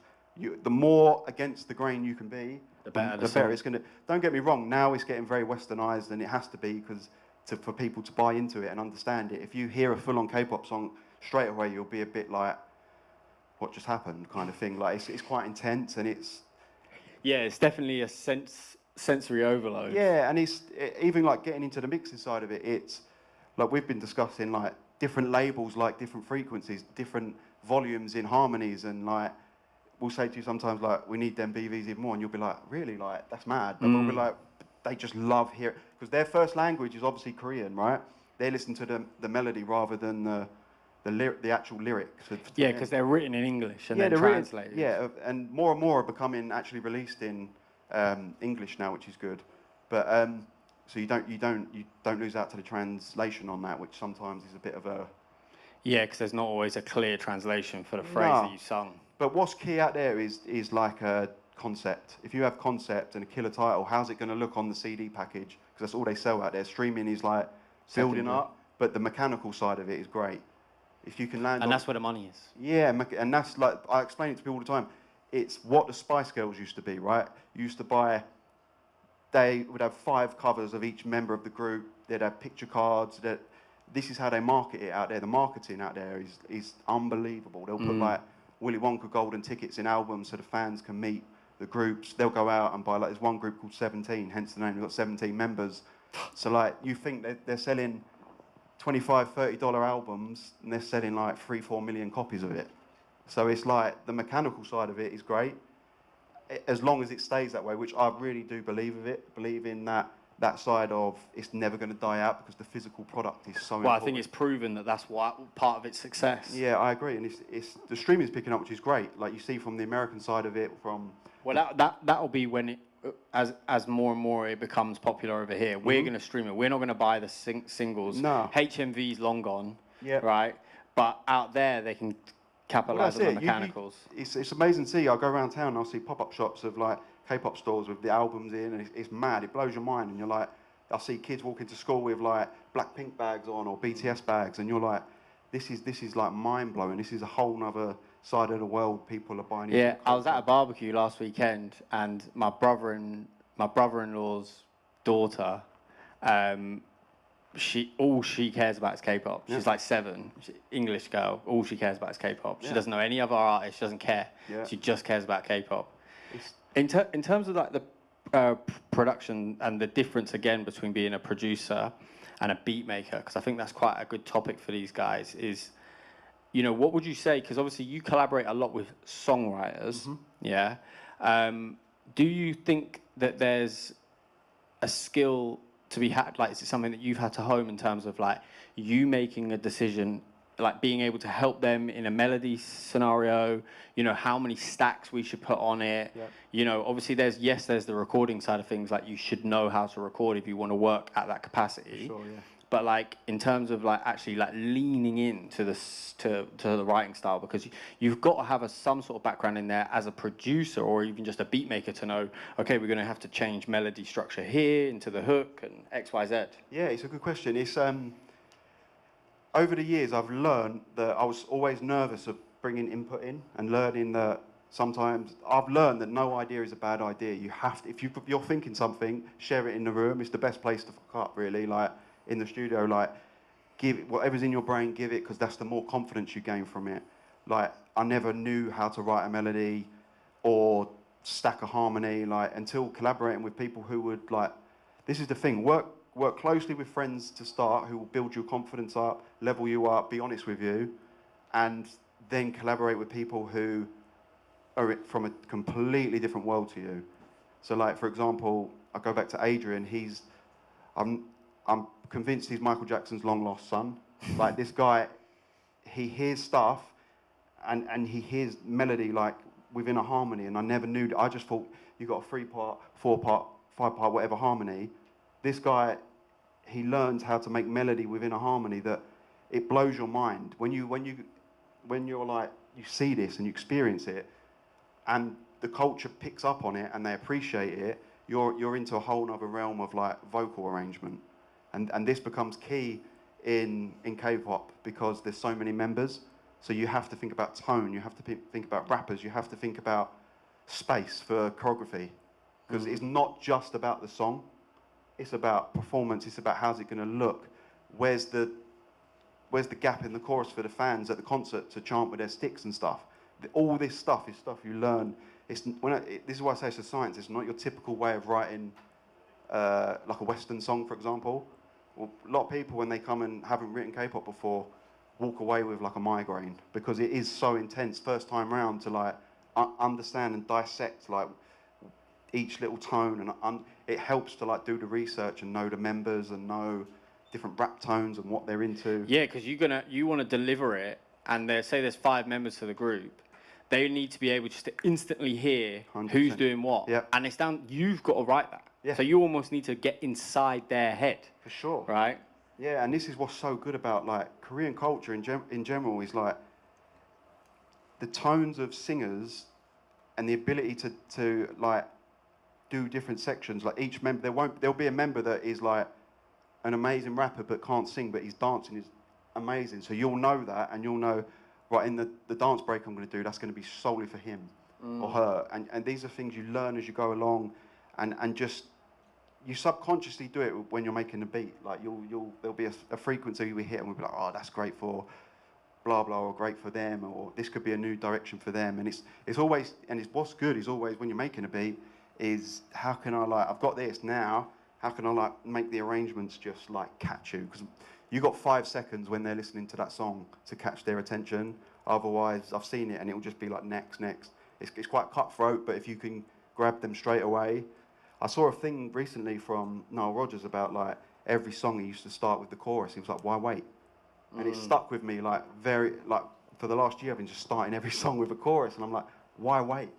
Yeah, well, that's the part that everyone knows. So it's just right? like, yeah, I mean, they're probably going to get sick of hearing each song started with a chorus, but especially when you're in camp environments and everyone's doing the listening session, they only ever play up to the first chorus anyway. So you're like, if I can sneak 2 choruses in there, it's all like subconscious selling techniques, like sales as well. Like, well, and the first time you hear a song, you don't know that's the chorus. yeah, exactly. So there's so many parts I've learned over the years. Business, the music, like I've got so many talented friends that just can't get a look in because they're like, the business side of it, they're not got the business set up right, or they're too nice, or they're too aggressive. You've got to find that counterbalance, and if you know when to dial in and know when to dial back, that's the best, like, because... Well, again, it's just doing the research into 100%. the culture, how they like to operate, Yeah. how they do business, right? If you're just going in blindside, like, you know, like, oh, you would like how you would work with a rapper over here, you're not going to get a response. No, Do you know exactly, what I mean? yeah. And just respect, like, respect is massive. I've learned so much out there, like the culture, like respecting the people, respecting decisions, respecting feedback of like edits and stuff. At first you'd be like, why do they want to edit that? But 9 times out of 10 they're right, and they're genius in a sense. The A&Rs have kind of all come from a music background, so they know, like, they'll be like, oh, I'll put it to this note or this note, our singer gets to this note. And it's very interesting, like, you pick up on this stuff and you... Yeah, I noticed that with the songs, and they're always like pitched up like by just like these random amounts, and I'm like, and you're just making my life difficult. Yeah, and it's like you learn to use auto-tune in a new way, basically, like with different scales and like what you come in and out of chromatics and majors and minors. It's a really... Yeah, that's one thing that I noticed. It's never a set scale. No. Never. It's always a custom auto-tune thing. That's why I'm pretty good with auto-tune, but Hayden just sends me the printed auto-tune because I ain't got a clue. But We struggled with that a few times, didn't it? But even this is like something me and Greg have been working towards of like, how can we be more efficient? Because the leads, as I say, come in weekly, daily, so quick. How can we turn around songs to actually land on these albums? Because if you miss, you miss, and it's like, when's the next placement coming? Yeah, you only got one shot. You've only got one shot, or like songs. We had a song recently that was like 10 years old that got cut. So you do not actually never know when the song's getting cut. But I always say in careers specifically, to make it like survive in this industry, you need at least like maybe like 8 to 9 cuts a year to keep that wheel turning and to actually stay relevant. Yeah, to stay relevant, and just it's so hard getting that first cut, getting your name in the door. Once you get that wheel turning, there's opportunity, and collaboration is like key. Just never be closed, and it's obvious. Just leave your ego at the door and just be open, man. Like, because this industry is so small, and you burn once, you'll get burnt. Like it's. Yeah, I think, but the benefits of it are great, right? Because it's a structured industry. It's a lot more consistent. Yeah, you're not sort of like relying on just like one rapper that loves your beats, right?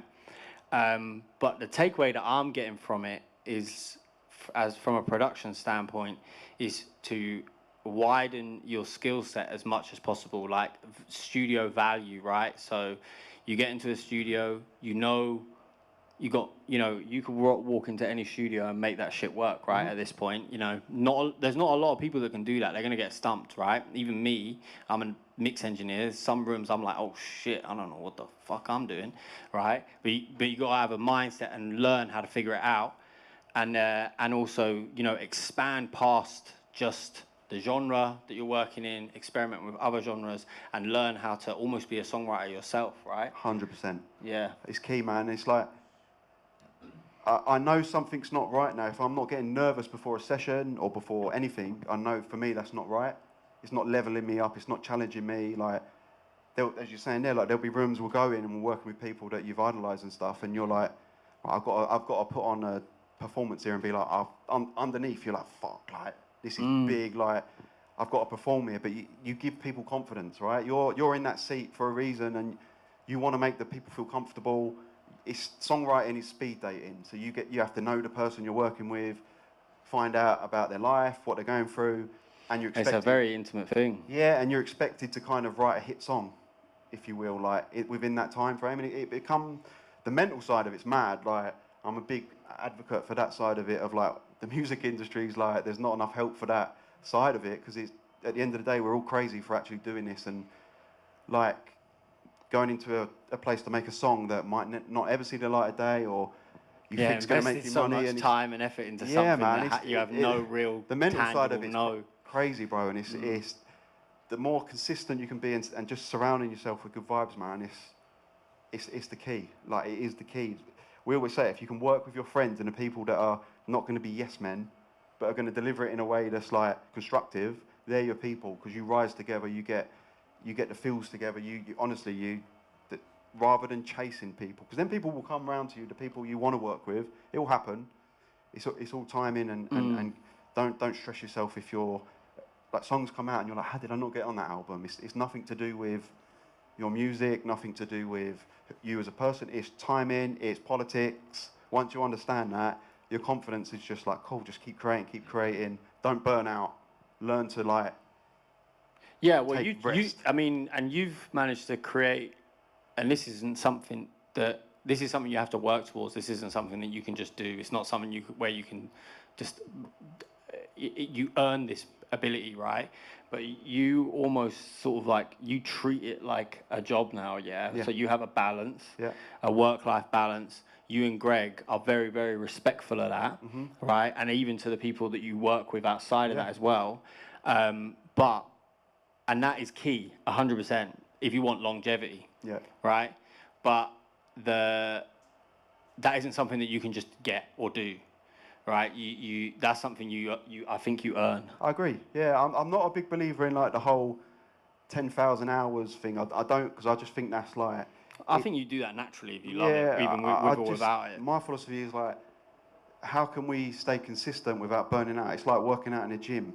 If you're trying to go 110% every day, you're fatigued. You're not going to grow. It's the same with music. If you're trying to put the pressure on yourselves and write, it's, man, honestly, finding them breaks of inspiration. It can still be within the studio watching. Like, I go on YouTube and watch old like Timberland videos or something of them in the studio or whatever. Just something that kind of like gets me recreated, or go for a walk or something like that. To just re-trigger it. I watch those videos. Yeah, man. They do get you kind of gassed. Bro, it does. And I'd even do it to like, I was doing it the other day. I was making like a theatrical rap song, and it was like, I had like a Kanye movie muted and just playing that, just watching visuals to something like that can trigger like something in your brain. And there's so many clever ways to kind of. Yeah, pause on Kanye, but yeah, I get the idea. Yeah, well, you know, whatever gets the job done. Put anime on, that's what I do. Yeah, but it's like, that's why I like working in a duo and a team, is because Greg will hear something and I'll be like, that shit, like I'll delete that. He'll be like, no, there's magic in that. And then he'll flip it and vice versa. So if you can, and it's hard, but if you find someone on that level, and also like someone that's a little bit different to yourself, because when you get too many chefs in the kitchen, or if your brains are working in the same capacity, it can. Well, it's like phase, isn't it? You phase each other out. Yeah, bro, and it clashes, man. But that's where we get on, and that's what. Yeah, there's something to be said there. I mean, even with the guys that were here, that were sitting before, Harry and YJay and that, like, and A as well, like they all collaborate, right? Collaborations, I think, is becoming more and more of a key thing in becoming successful, right? Having that team, not just relying on yourself. You know what I mean? But being able to work together is important. So like reaching out to people, not being too stush or cool or whatever. Just like let's work. Do you know what I mean? Just make music. Yeah, it's a good. The internet now is just reach it. We like, I find people all the time just come up on my timeline of like just making amazing melodies, or it could be a singer, a producer, and like we'll hit them up and be like, guys, like let's work, let's collaborate, like. People are always watching you. When you think like... I've noticed you do that because I can always see the STEM groups and I'm like, oh, that was sent from someone else. Yeah. So like we're collaborating, man. Like timelines are quick. We can't always come up with the best melody, the best synth, the best chord. Like we was once that kid in your bedroom making music, right?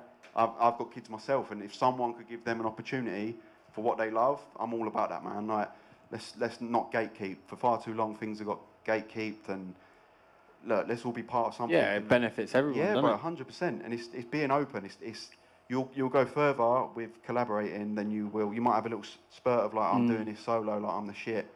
That will soon die out, man, because teams will outperform solo piece. Like you get your rare diamonds, your Ronaldos, your Messis, but the rest is team, right? Yeah, that's it. It's building a good team. Well, and they still need their team. They can't play. Exactly. They wouldn't be able to beat 11 men on their own. But on that note, and we were going to open up the laptop, but because of the technical issues we had earlier, we're a little bit late on timing. Right. So we're going to open it up to the floor, and then we're going to have a little quick break, get some air, fresh air. Then Juke, who I just see's turned up, he's going to come sit down, and he will be opening up his laptop and doing a beat breakdown for you guys. But do we have any questions on the floor? Oh wait, hang on. We can get the mic. Where's Luke? Luke.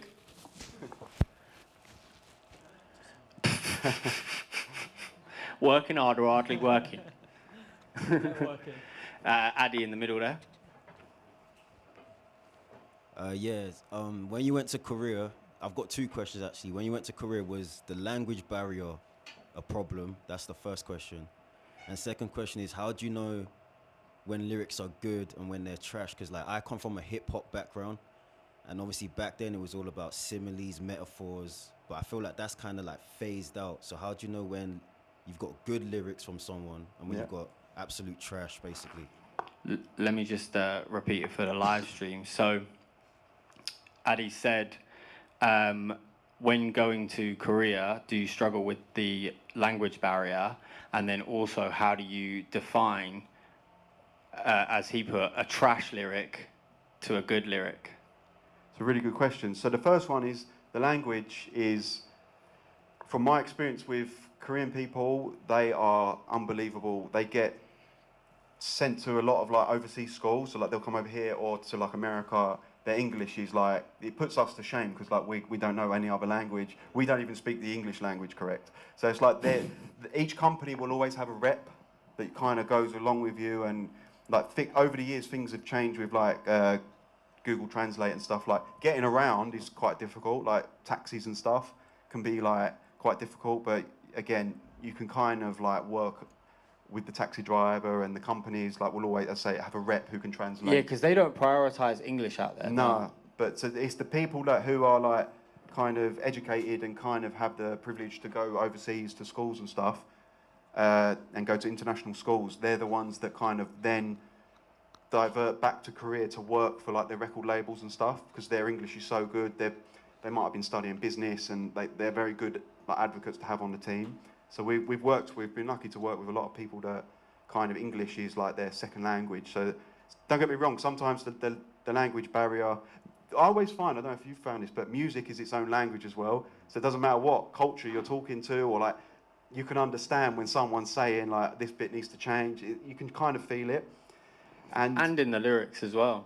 Like, you don't 100%. actually have to understand the lyrics to kind of understand Melody's them. key, man. Like, melody will always win. Melody will always win, and it's key. If you can, this is what caught us with like, we see it with like Gangnam Style, and we've seen it recently with like more songs coming out of Asia and the Latin America market and stuff, like Bad Bunny. People buy into it because of the melody, right, and imagery and the way it's all marketed. So it's don't get me wrong, lyric is a very much concept, I'd say, is very important in Korea, like how they package and see the music videos and albums. But going on to your second question, which kind of relates, is with flows and stuff and cadences, it's funny enough, because K-pop, if you get a chance, go on Netflix and watch the K-pop documentary and watch where it actually started. It was the whole group thing started from like B-boy era, and they had like the baggy jeans, the big boombox on the. So it all started from kind of like heavy rap, and so if you know K-pop, you'll understand that they understand traditional rap flows and classic rap flows, which is great. So you can work with people that bring that. Well, and it's still a big part of the huge. genre. It's still now they'll very rarely kind of use. They will use like trendy rap and what's trending, but it'll always come back to the classic flows, because it's what the culture understands. And we always make it a thing to go out to the clubs to have a good time, but also like market research what people are listening to, because we want to put that into the masses, into the pop, what they want to play on radio and in the shops, because you'll go into shops and you'll walk in and you'll hear every K-pop song playing within the shops, because you'll see it from K-beauty to K-drama to the whole like pop mart stuff with the Labubus and things like this. It all has a connection. So the flows are, no flow is ever too old. Like, we'll always come back to the point I made about making like classic, timeless music with melody. Like that song you sent me this week. Yeah, exactly. That one's proper 90s. Yeah, so it's like it's just like, that one is literally like straight up, like, it's got everything in there. Yeah, so it's just finding that balance of how can we make it different but still digestible and still people understand it. And now we take the approach of the Western market understanding it too. So we always play that, how can we simplify it a little bit, but still have that. Yeah, I think the lyric is more important for the Western market, right? 100%. Yeah. Well, you say this, but then, like, for example, Dynamite isn't if you ask a songwriter, it's not going to be like the most like clever lyric, but it's one of the biggest songs to come out of, well, I think it was 2 years ago, whatever it was, to come out at that time. So, and again, it's melody, it's something new, it's giving people something that's different, right? Yeah, I think that's it, it's melody, isn't it? Yeah, melody is always key, man. Yeah. Yeah, you can write whatever, as long as it's got a concept and a decent melody, like, and the lines I find usually with songwriters it's the first thing they come out with. It's the your brain told you to go to that frequency. For some reason, we'll go through loops and loops, and we'll go back to the beginning and be like, that's the one. Your brain told you to go. We'll dissect it and make it better, but the origin of the idea is usually like in the first. Well, that's how a lot of it's done, right? It's just total gibberish, but the melody, and then you just find the words for the melody. That's how a lot of people do it. That's how some of the best songwriters in the world do it. Yeah, and like, going back to the question, like the flows, whether it's melody, rap, it's if you have that bag of like classic flows, cadences, different. This is what's so good about K-pop. Every other 2, 4, 8 bars, you can change the flow, you can change cadences, you can change rhyme, and it just. Even me coming from like the garage side of it, and like I always incorporate like DJ Luck and MC Neat style flow and like that classic garage voice we used to do, because it's like it's different. It's different to what the American side are going to bring to it. And that's what I love about our culture is there's so much music that we can take over there and kind of like explore and exploit, because it's new, it's fresh. Yeah, and let them tap into. Yeah, it takes a minute. Like drill, for example, still hasn't hit its peak out there. Like there's underground, but in the mainstream of it kind of they're not there yet with it. So, but it will happen. It's just like they're. There you go, drill in Korea. Drill in Korea. There's some amazing rappers out there as well. We got a question at the back. Hi. Obviously, K-pop's like a amalgamation of so many genres that's kind of been just rolled into one, right?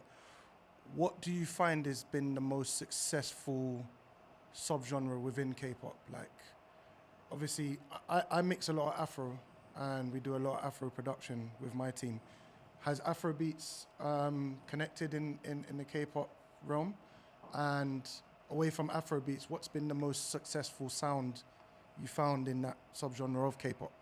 Okay, so for the live stream, he's asking, K-pop being such a collective mash of genres, what's the most successful sound that's come out of that, the subgenre?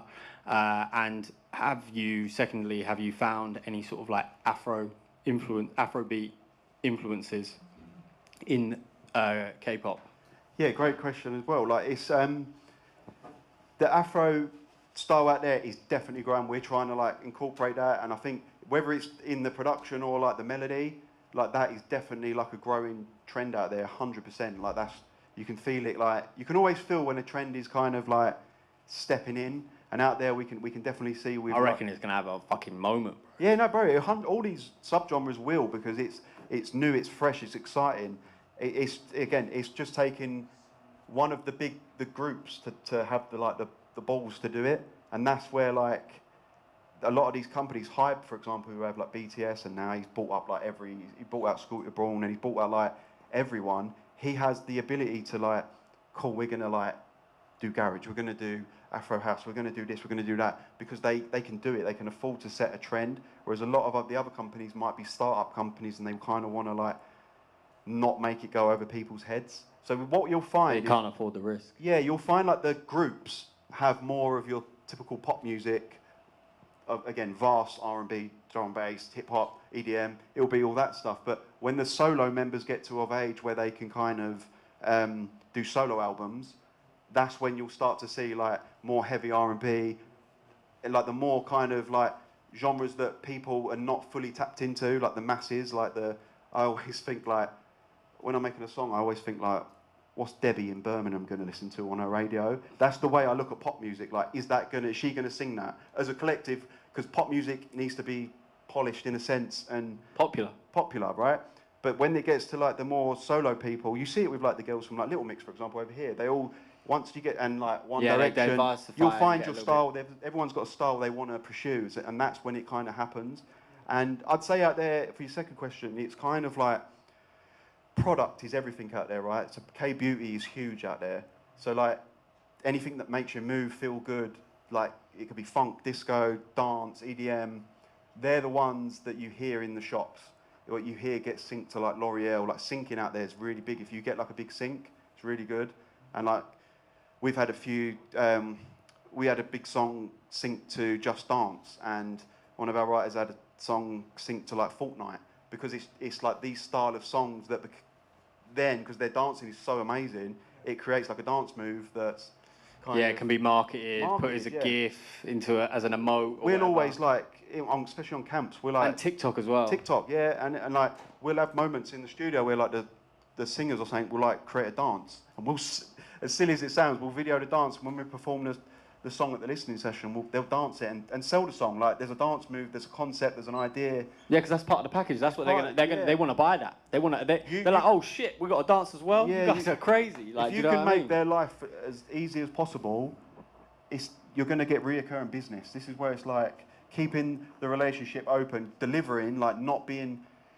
You might get an edit where you're like, oh, this just doesn't. Like, I've had stupid edits like, can you take the delay off the end of the song? I'm like, your engineer can do that, but I'll just do it because it's like, whatever. Like you want to be seen as like. Me to do it. Or I send it to do it, and it's just like it's quick. Like just do it. Like no, this is the relationship that keeps your longevity going, and just. Yeah, be helpful. Just be helpful, man. So the next beat you lot will make, yeah, you got a selfie and dance to it, and then send that to the rapper. And be like, there you go, beat and a dance. That's your way in. That's your niche. No, that's good.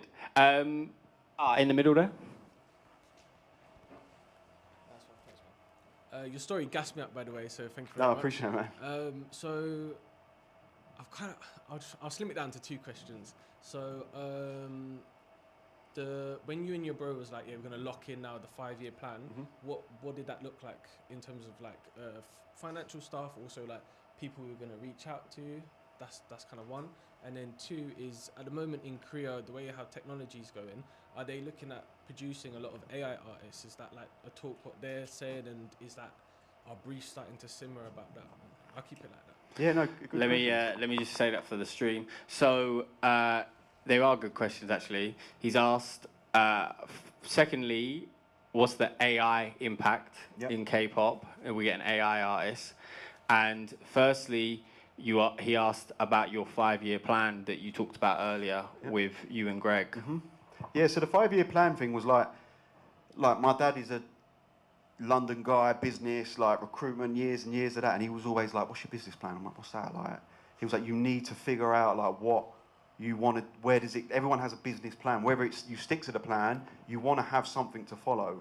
And we were like, oh yeah, like that's a good idea. Like, so we sat, I remember sitting there and we were like staring at this piece of paper for ages, and we just broke it down to like, we'd gathered enough like money in the sense of like from just doing the crappy jobs, DJing at parties, a few royalties coming in, and like publishing deals. We'd been clever with like small publishing deals we'd signed in the past to like not spend that money.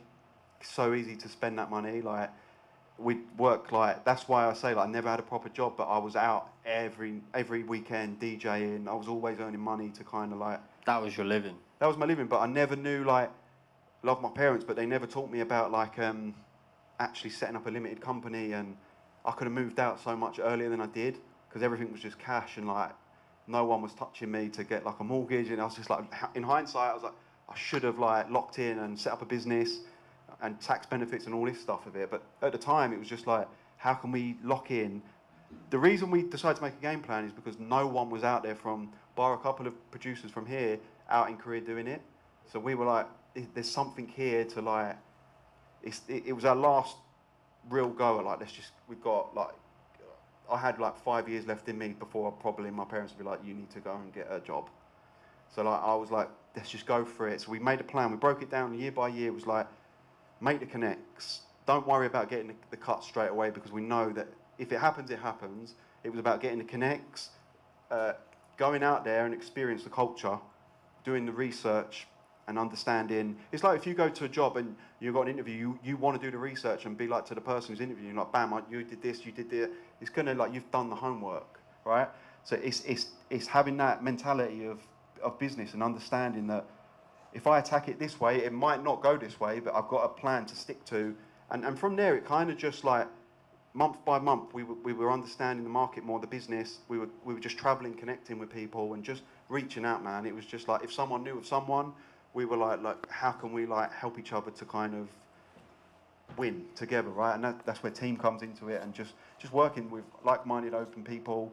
And then things started to happen where universe was aligning and songs were getting placed with like minor artists, and it was the confidence of like, I remember like the first time playing a song in a club and people dancing to it, and that was the same moment I got from getting a song released and watching the music video. It was like, wow, like the confidence is back, so I'm hungry again of doing it. Proof in the pudding. Yeah, and like, don't get me wrong, I lost so many friends for like, I was just that stayed at home, that nerd in the bedroom, like just mixing and like just again, if you know what you want, you've got to lock in and go for it. You're going to lose people along the way, but the people that stay with you are the real ones that kind of level you up and stay with you. So, and that's what I found in Greg, is like we both had our best interests at heart of getting to this point and making it a reality. Because if you can think it, man, it can happen. I know it's a big ask, but it can Well, happen. and I think, yeah, just to add to that on the business plan sort of thing, thinking it is, you know, and having a goal is key, is super important, right? Putting it on paper and creating a plan around it, yeah, it takes all of that brain width out from your mind and allows you to free up to execute it. If you just keep it all in your head, that's a lot to store up there, right? That's what a business plan's great for, and a good strategy if you've never done it. Or, you know, people write business plans for more stereotypical businesses, right? But you think, oh, how do I do it for a creative business, right? The best way to do it, simplify it, right? Take your goal, where you want to be in 5 years, because you ain't got a business plan unless you don't have the goal, right? And then reverse engineer that. Like, what are the steps that I'm aware of right now that I would need to do to achieve that? Work backwards until you get to here. What you'll realize, rather, if you try to do it forward, you're going to skip a load of stuff that you don't know. If you work backwards, you end up going, oh yeah, but if I do that, I have to do this. And if I do that, then I have to do this. And then suddenly you've got this crazy detailed roadmap to success.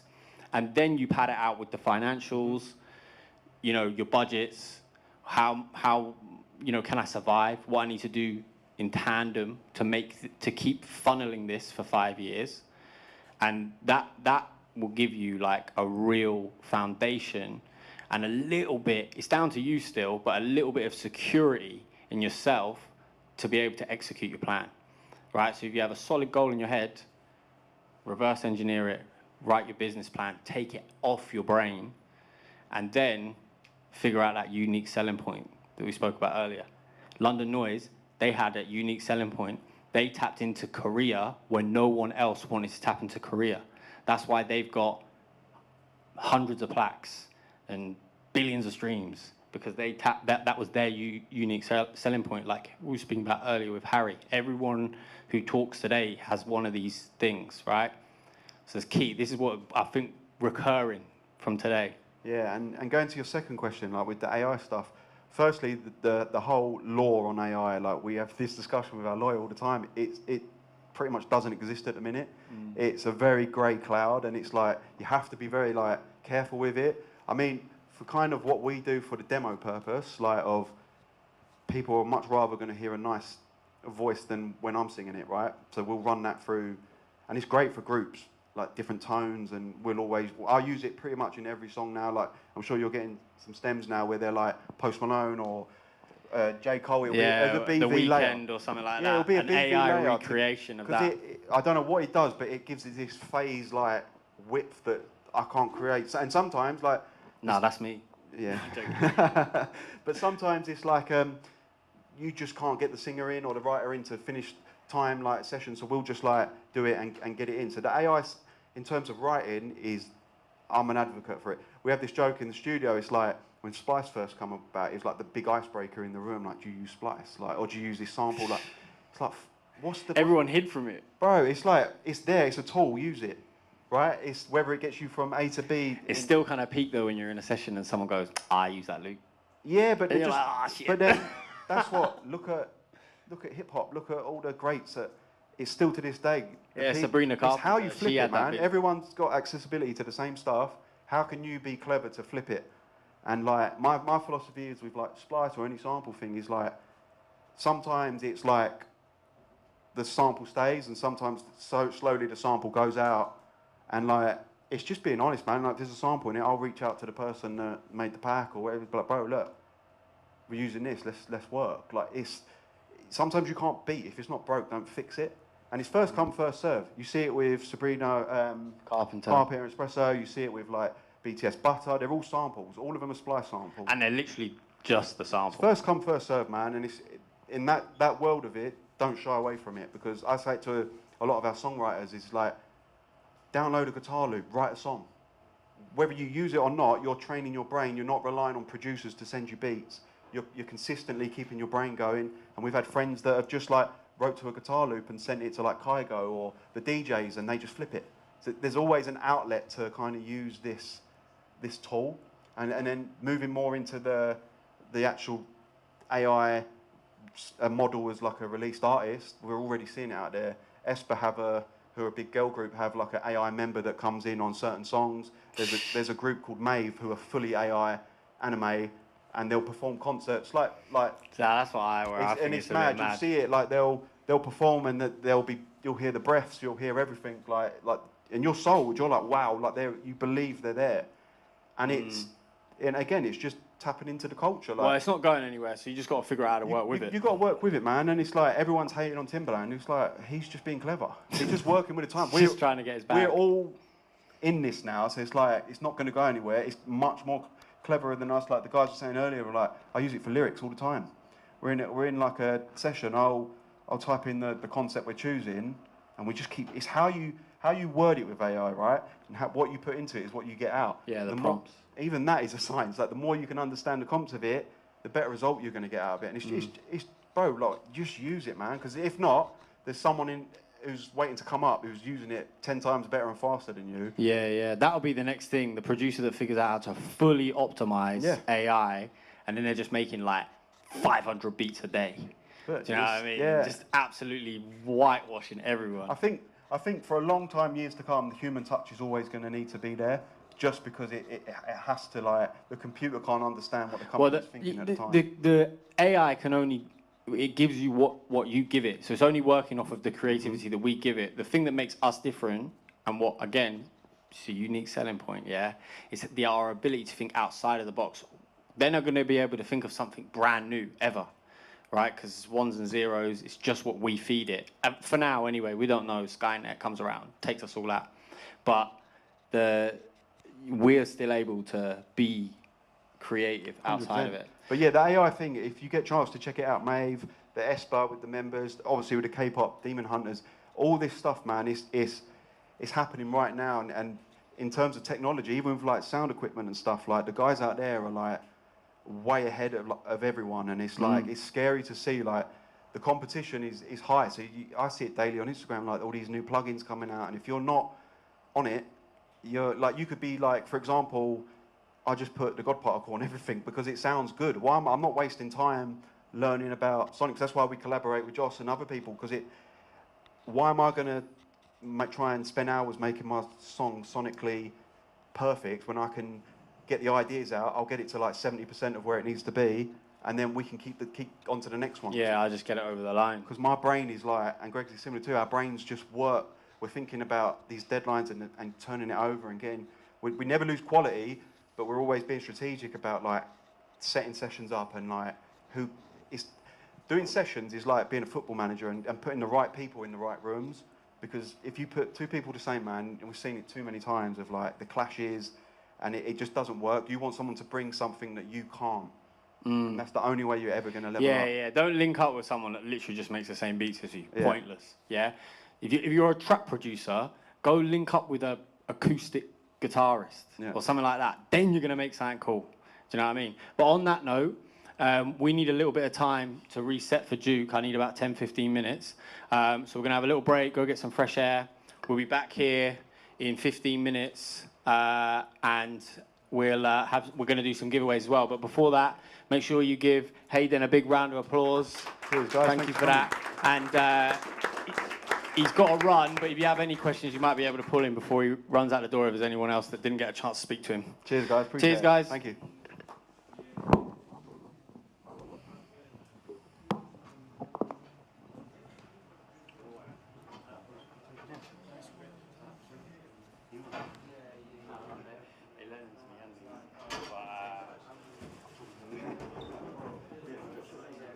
It's LDN noise. Yeah. Yeah, noise, N-O-I-C, yeah. This is Addy, a long-time friend of mine. Oh, sick, right? Sit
voiceovers are dead, bro.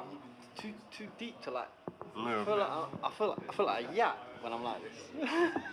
No, I see you. Nah, that's alright, innit? Yeah, this is cool. Look, my feet are dangling like. I feel like a child. I'm not gonna sit like that. The fuck? I don't know how you're doing it. Yeah, just here. So take my shoes off. Just have socks on.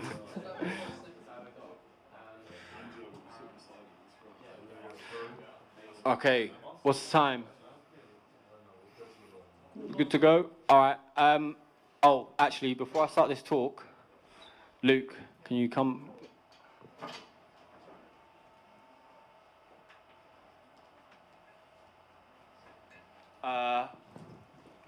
Who? I need the laptop that I'm gonna do the call on.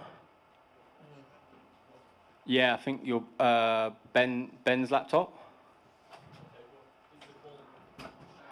No, so I need to log in and then Luke just to answer the call and then have it ready and set.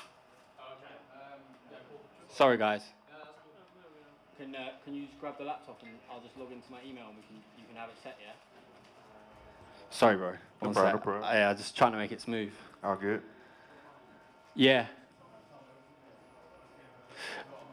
Luke, I'm just going to text you the details, yeah? And you can just log in and then open up the call and just wait for him to answer, yeah? 4:15, right? An hour's time. 10 past 4, yeah.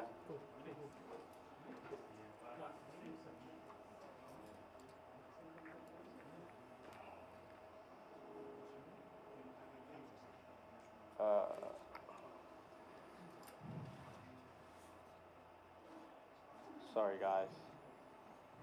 It's for Devon, so we don't miss his call.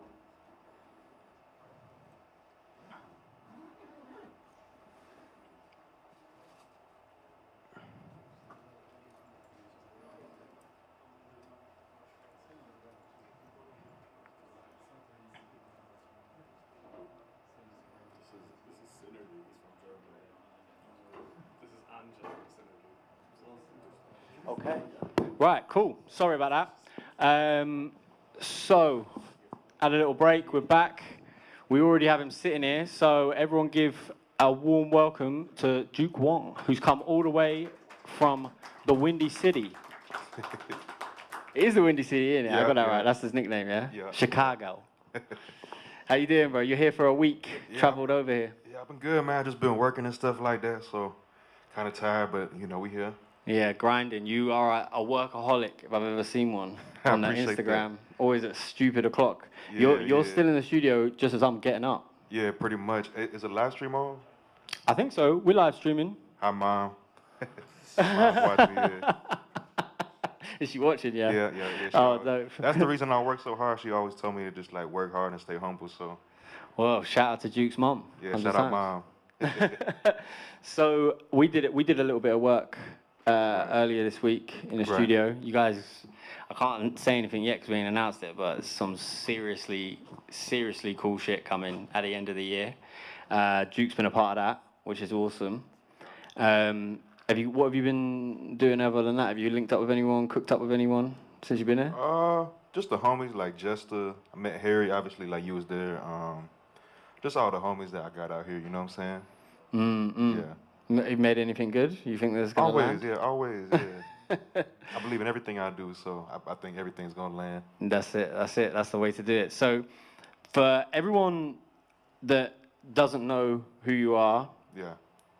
Duke's got some incredible credentials. He's worked with Future, Gunna, Travis Scott. Yeah.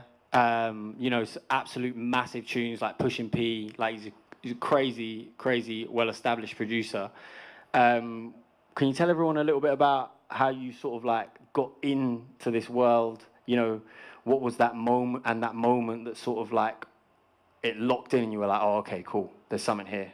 I would say after my manager introduced me to Forever Rolling, because they went to my manager and Forever Rolling's manager. They went to college together, so I met my manager through my coworker at Whole Foods. Funny enough, like we all like went to the same high school. Obviously, like, they graduated like a couple years before I even got there, so you know they're a little bit older. But after that, you know, me and Forever Rolling, we linked up. We started making music together. We had Red Zone, then we had Lick Back, and then after Lick Back, Future and Thug hop on the remix, and then Weezy followed me out the blue one day. So ever since like that one day at Jimmy John's when I was working, I just checked my phone and see Weezy follow me. Like I would say like that's when things changed. Yeah, like, oh shit. Yeah. Here we go. Just like on a random thing, cause like I had like 400 followers, so it was kind of weird seeing Weezy as one of them. You can see the talent. You can see the talent. How did you sort of like capitalize on that opportunity? You know, you've seen this great icon, you know, legend following you. You know, what's your mindset, and how did you make sure that, like, you know, it wasn't just like a fleeting thing, and how did you turn that into a proper relationship? Man, really, because after he followed me, he didn't reply to my messages for like a month. So I was just DMing him like for a month straight, and then eventually I got the email. So just consistency, really, like, you know, just keep on reaching out, you know what I'm saying? I know, like, Weezy's a rock star, so he probably lives a crazy life, so he probably didn't see my message until the right time, which, I mean, I'm not complaining about, because look where we're at now, so. So, like, consistency, you know, don't get, like, beaten down by it kind of thing. Yeah, also, because, like, man, there be producers hitting me up, like, every day. I'm just like, bruh, like, some days I don't even feel like talking about music. I be going through shit, too, you know what I'm saying? Like, You're just trying to watch anime. Sometimes, yeah. Sometimes sometimes I just be trying to work out and go to sleep, you know what I'm saying? I hear like, some days I don't feel like talking about music, but when I am, like, I'll reach back out. Yeah, so it's probably the same way for him, too. Yeah. So what was sort of like the record? Obviously, you said, you know, you collaborated, and then that particular joint. Like, was there a record? I think is probably Pushing P, but that like really solidified, like, you know, that turning point, and like, okay, we're here. I'm working. I'm this is my profession. I guess Lick Back, I would say, because like that was a pretty big song. Like, I remember seeing it hit like 30 million views on the music video, and I was just like, on YouTube, I was just like, wow, like that's crazy. Like, I never thought my music would reach 10 million views. So to see it have like 30 and 40 nowadays, it's like, I would say that's the one that like really started it all. Before Push, I mean, obviously Pushing P is like my first child, you know what I'm saying? So, but Lick Back will probably always have a special place in my heart, just cause like that was like the actual start of it, you know what I'm saying? Yeah. And so in terms of like, tell us the story behind that, because you, again, we've been quite blessed because we've sort of spoken to so many different producers that produce in different ways, right? Like yourself, if you want to, like, you can untag that if that's bugging you or something. Yeah, just pull it out. But you are almost like Harry in a way, where your value in the production is more of like bringing those loops to it, right?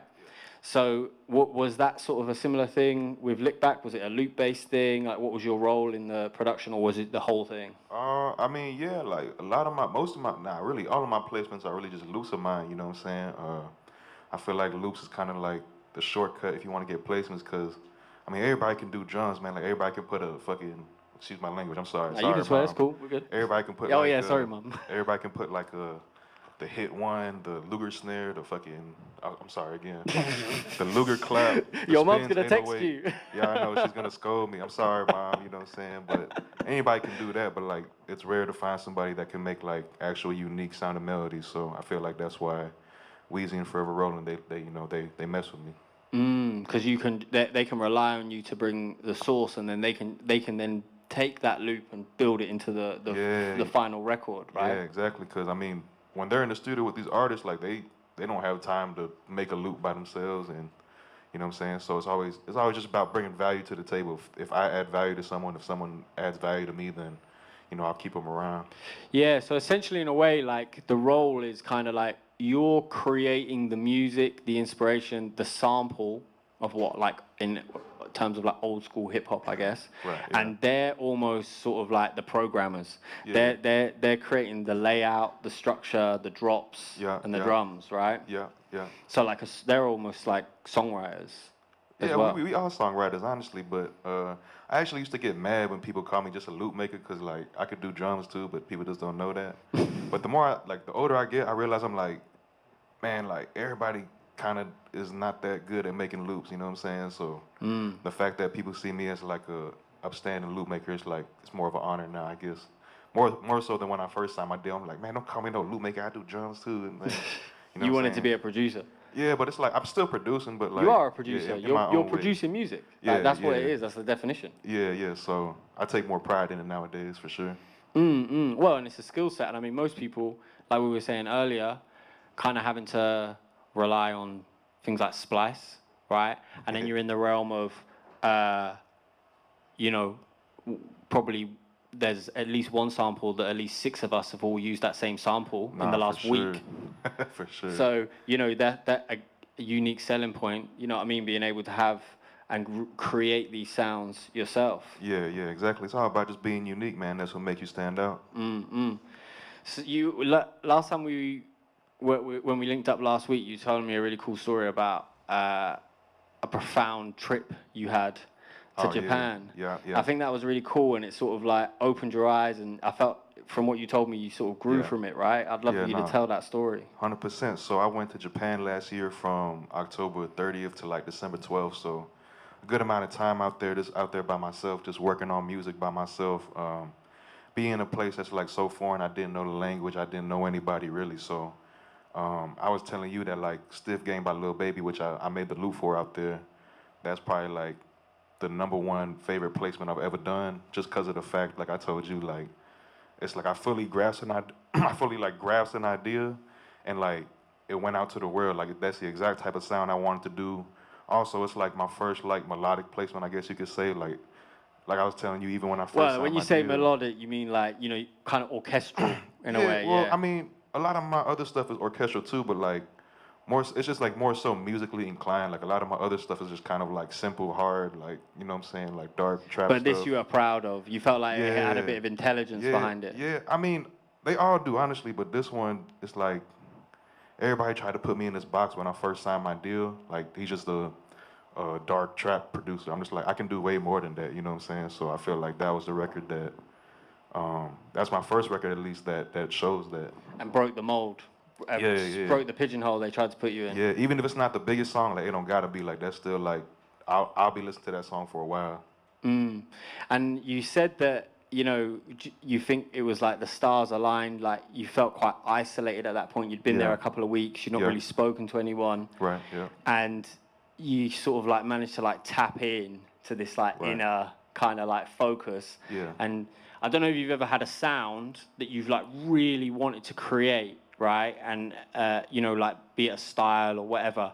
And you're like, oh, I'm kind of there, right? It's not quite there. It's not quite that sound. Right? I feel like that's what you was explaining to me. You had this concept in your head. Yeah. And then everything locked in at this one moment. Yeah. It was also just like the emotional attachment I have to the music, because like just all the stuff I was going through out there, I translated into the music. And like sometimes, even I was on the bus over here, I was listening to Stiff Gang, and like I tried so hard not to cry, like, you know what I'm saying, because that song does mean a lot to me. Like when I made it, like I told you, it sounds like triumphant pain, you know what I'm saying? So yeah, just putting the pain and all the emotions that went into that song, I feel like that's why it'll be my favorite for a while. Well, it will obviously stay with you for a long time. Yeah, because I think that, as you said, that trip had a... I'll probably play that at my wedding, I'm not going to lie. No, I like it. And I liked how you said the inspiration as well. Part of the inspiration was AOT as well. Oh, yeah, Attack on Titan, yeah. It's like my probably top 1 favorite anime. So, and the soundtrack for that show, like, still influences me to this day, and I've been listening to the soundtrack for like 5 years now. That was another interesting conversation we had. We were talking about your inspirations. Right. I'll let you tell the story. I mean, I think where you get your inspirations from is quite. I don't know if it's unique, but I like how tapped in you are to it. Like, tell everyone sort of like where you tap in and get your inspirations from. Just from everything, man. From like TV shows, movies, books, life experiences. Just like the quiet moments in life where you just, you know, I be taking a walk sometimes around my neighborhood and just thinking about life.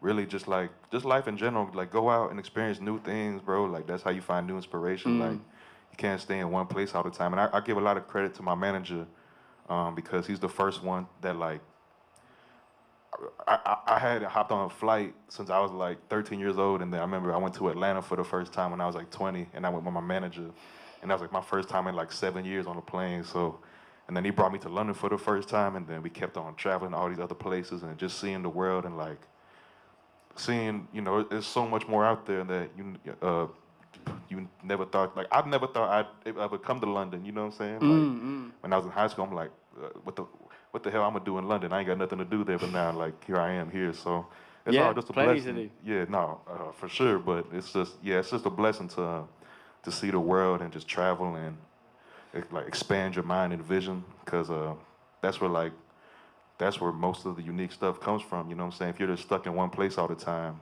you're gonna keep doing the same things, and it's kind of like redundant at a certain point. Yeah, taking yourself out of your comfort zone, experiencing new things. And that's why Japan was like pretty big for me, because that was like the first trip I did that was a solo trip. Like, that's kind of crazy, right? Where I didn't speak the language. I don't know if I would do it. Yeah, you know what I'm saying? So Japan definitely like helped me grow up very fast in a short amount of time. Not to say I haven't already grown up, but just seeing like what I'm capable of and not knowing that at the time. And then like I went to Japan October 29th. I got back December 12th. Wham by Lil Baby came out January 3rd. And 2 songs I made in Japan were on Wham. So it was like, and like I told you, I made Stuff the first night when I got there. As soon as I landed, I went to the studio and made that. So the whole trip paid itself off right there. I just didn't know it at the time. And I think that has a lot to say. Like, the reason why I wanted to touch on it is with your inspiration, right? Is because I don't know. I might be wrong here, but when I speak to people nowadays, and you know, I'll ask what your inspiration is, yeah. And most of the time, I get free artist response. So free artists that they listen to, and I don't really see that as inspiration, right? They are inspiration, right? But if you want to be truly creative, right, that's just copying, right? That's all your inspiration, right? Your inspiration comes from, you didn't list one track producer in that whole line. You didn't talk about any of it. Obviously, I'm inspired by the greats, but like I said, I'm all about being unique and making your own wave. And I feel blessed because like I was talking to my friend Jay Blue the other day. We were at a session. He was telling me like the number one thing he tells people about me is that like I made my own lane. Like this is what I do. If you don't like it, cool. If you do like it, cool. But like he's saying like I paved my own way, and like, you know, that's very rare nowadays. Yeah, that's it. And that's sort of what I was getting at. Is like, you know, especially with the inspiration stuff, right? Like, I think it's easy for people to forget that you can just get inspired from everything around you, right? You know, but your brain has to be open to it. I'm accountable for this all the time, right? Yeah. I get closed in, I get in a routine, and then I'm wondering why all my music sounds like shit, right? Because I'm not pushing myself, I'm not seeing what's out there, and I feel like you've figured that out, and you're constantly on a journey of, you know, let's look for that. Even if I'm at Yard, just watching Attack on Titan. Right, yeah. Do you know what I'm saying? Yeah. Like, I'm not sitting there. I watched Attack on Titan, I loved it. I didn't sit there and go, oh, that didn't inspire me to make one of the sickest trap beats of this, do you know what I mean, of this year. Yeah. Do you know what I mean? So, 100%, yeah. Like, I think that's, you know, something to think about, right? Like, with your inspiration and just being open-minded to it and, like, really, you know, and I don't think it's something that you can just do. It's something that you train. You know, being open to it. It's not something that I don't think anyone's born with it. I think it's something you train. You look for those open doors. And then also, like, my manager's a producer too, so we would cook. Me and my manager, we cooked up every weekend for like a year and a half straight before Pusha P came out. So, I mean, just even like he was the first producer I collabed with on Logic, because like nobody uses Logic, bro. You know what I'm saying? So it felt. It's kind of surreal. Yeah, right, where you are. Yeah, in the U.S., man, it's like FL and nothing, or like very rarely Ableton. I've rarely seen anybody use Logic. And if you make beats on Pro Tools, you're a Wookie guy. Yeah, you're kind of weird. Nah, you're just really talented if you make beats on Pro Tools. Devon, the next guy that uses Pro Tools. Oh yeah, he's really talented then, for sure. For sure. That's funny. So there was one more sort of like story I wanted to tap into, and then I'm gonna because you guys probably want to watch him open a session and see how he cooks up, and we didn't get the opportunity to talk about it, and I said we'll use this opportunity you wanted. I can't even remember what it was, but you were desperate. You said like, "Oh, we need to talk about this." Oh yeah, okay. Do you remember? All right, yeah. So this is like when I tell this story, these two stories are like it's not cap at all. This is real life. So I was working at Home Depot, 2021. It was one night. My job was unloading the truck. So that's a lot of like one person died at Home Depot while I was working there, like doing this job. Oh, so shit. I came into work one night, and so I get to work, and like nobody's in the loading dock. It's just me. And then one of my managers was like, yeah, pal, so I'm sorry, but like you're the only one working tonight until 10. And like I was already like sick. My throat was dry. Like I thought I was gonna die. So I'm unloading this truck for 3 hours by myself. I went to the break room at one point. I was like really just ready to walk out and quit right then and there, but I heard this voice like in the back of my head, like, yo, like if you get through tonight, I promise something good will happen for you. So I ended up finishing the shift.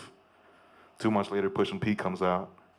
And then this other part, this when Cardi dropped his album. You feel like putting that energy was part of the reason why that song came out?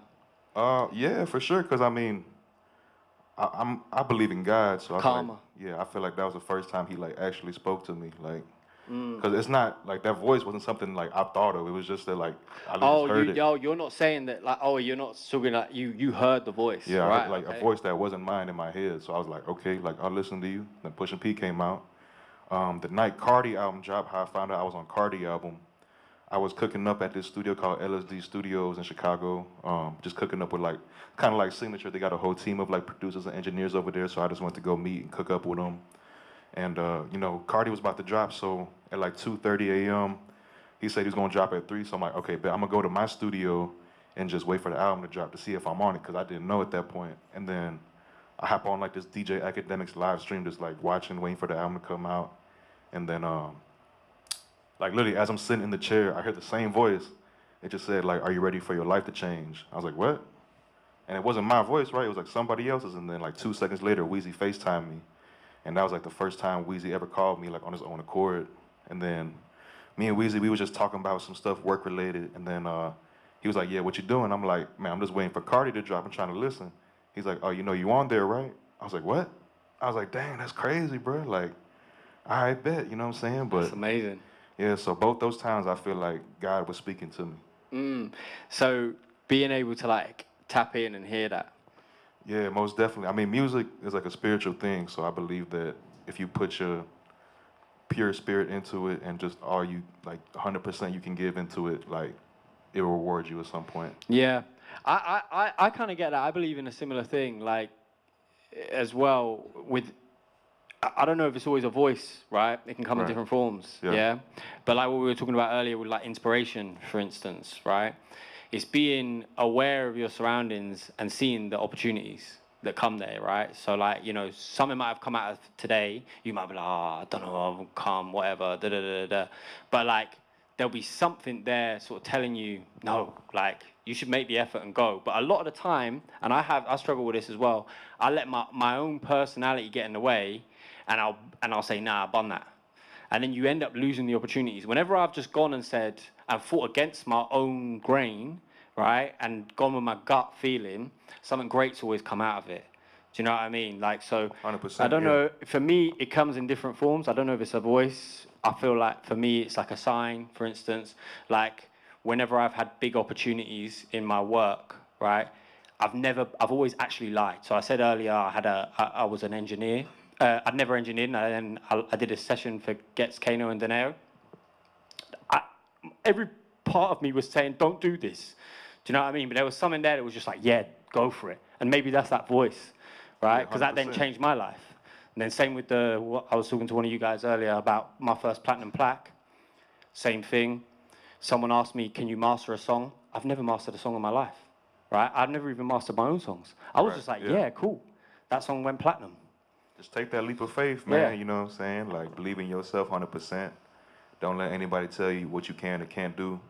As long as you have somebody that believes in you, and besides the person that isn't yourself. That's why I give a lot of credit to my manager. Like, he believed in me when nobody else did, even when I didn't have nothing. So, man, just... He saw something in you, though. That wouldn't have happened without your own self-belief. No, 100%. you know what I And my mean? coworker at Whole Foods, shout out Raj, you know what I'm saying? Yeah, just believe in yourself, man. Like it's crazy what the mind can do. Like the mind is the most powerful weapon. Well, you're solid proof of it. I mean, you've absolutely dominated. I You know, appreciate the US rap scene. Do you know I appreciate what I mean? you. And it didn't come easy. Like a lot of y'all may see the placements and like all the big records, but like only my manager knows about all the late nights where I stayed 12 plus hours in the studio, like every day for months on end. So it took a lot of work to get to this point. I'm very blessed though, for sure. Well, on that note, let's move over to the desk. You got Sounds your good. computer Which loaded one? Which up one there. you guys want to see? Pluto's Key or Money on Money? Money on Money. All right, man. Okay, they said you can leave that mic there. There's another mic. Just leave that on the sofa. You can use that mic. Yeah. All right, bet. So I don't know if you follow my YouTube, but I don't have a breakdown for this yet, so y'all should feel very special. All right, so the first sound I started with, this joint right here. We got sound. You can turn I can hear it a up. little bit. Yeah, no, they're gonna turn it up. It's just been. Yeah. Show y'all the panel for that. That's this inlet preset out the print. So that's the first sound right there. After that, I added this, just layered the same thing. On the live stream, have the screen and him. Yeah. The second sound is like the same pattern, but different sound. Helpless Hero out the Prince. I made this in Japan too, so this one's kind of special to me too. That's kind of a Japanesey kind of sound. A little Like bit, a little right? fruity, yeah. Yeah, a little bit. And after that, added this sound right here. Glacier Mood out the Prince. Shit, my bad. Sorry, Mom. Just ride the rider.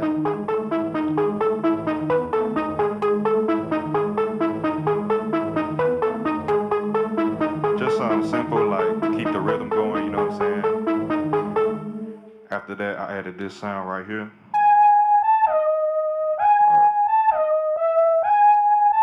Fuzzy Fever out the Prince. That's the pattern right there.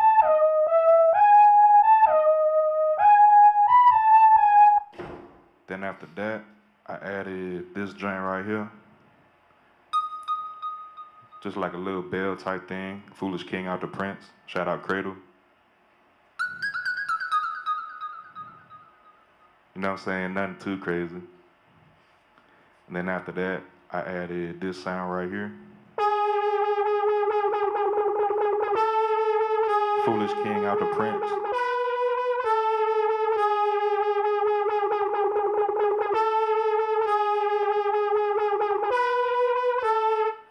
Then after that, I added this joint right here. Faint T out the Prince. There go the pattern, and then just put some like reverb on it.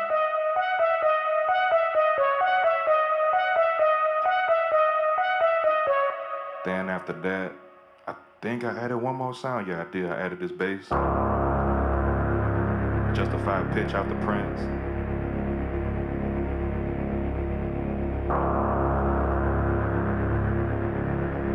That bass is hard. Thanks, bro. Yeah, the Prince got some crazy sounds. Sounds good out of PMCs. Yeah, no, I mean, anything does, honestly. Then after that, I mean, if y'all watch my YouTube, y'all know I like chop my samples and stuff like that. So after I chopped it, you know, just kind of sped it up a little bit, you know what I'm saying? And after So I you've got made that whole loop musically. Yeah. And then exported it and resampled it. Yeah, so I bounced it in place. I chopped it, like as y'all can see right here, like every like bar, I guess. Then after that, just play with the pitch a little bit. So I transposed it up 7. And then originally the loop sounded like this. I think it was at 135, so it sounded like a little bit faster, like this.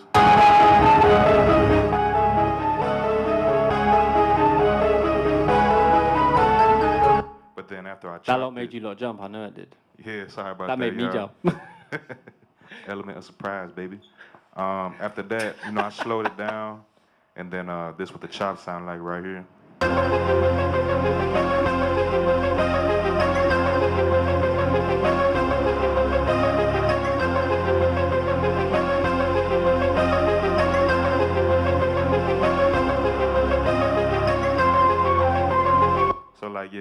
first part is like the sound, or you can hear that various points in Money on Money. So that's how I did that. Yeah. You know what I'm saying? That's super. It's very sci-fi, and I like how basic. You just sort of delved in, keep adding layer and layer, counter melody, bass lines, keep structuring. You know what I mean? And then you get to a sound that you're like, okay, this sounds full. Yeah. And then you're like, right, now let me fuck with it and chop it up. And I think that's what gives it that kind of like rawness. If you just play those, that stack by itself of it's MIDI. cool, it's cool, but there's something about it that doesn't feel complete. You know what I mean? 100%. I'm from Chicago, obviously, like Kanye.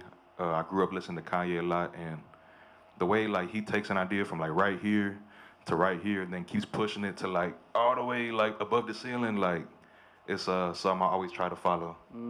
So it's really just like layering is like kind of the biggest piece, honestly. Like if you just use like I know like producers be like, you should keep the loop simple, like just do like 3-4 sounds. I'm just like, that stuff kind of sucks, bro. I'm not gonna lie. Like no offense to anybody doing that, but like, cause I got loops that like 3-4 sounds too, but to make it sound like really full and like just like full and like you said, raw, I guess that's the best word I can describe. You gotta like just have good sound selection, layer all the sounds the right way, and just.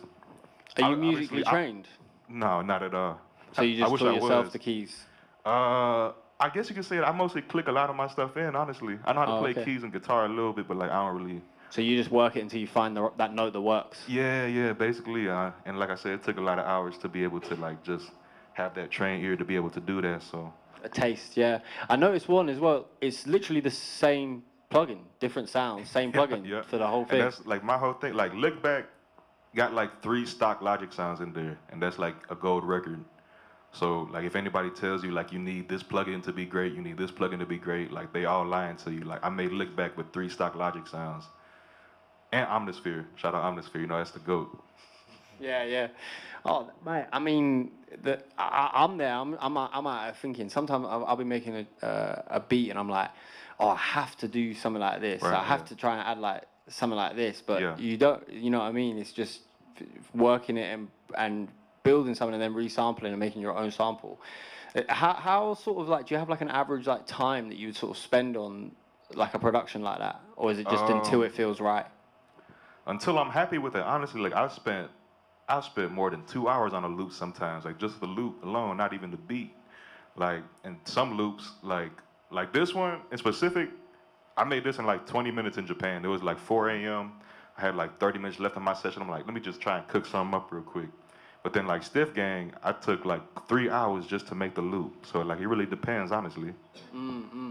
What's like in terms of your work rate? You spoke that's a key part to your success. Always grinding. Like at the peak of your grind, how many of these like loops were you trying to push out a day, and then how many now are you working on? Like, has there been any change since the success? I would say I used to want to be able to do like 4 to like 8 loops a night, when I'm just working in my studio. Now I've kind of switched over to taking more time on one idea just to make sure it's right, which, what I'm saying, it's just a little switch up in the workflow, but quality over quantity. So so right now I'm taking kind of more like a quality approach where I'm just working on one loop for like as long as I need to until I feel like it's right.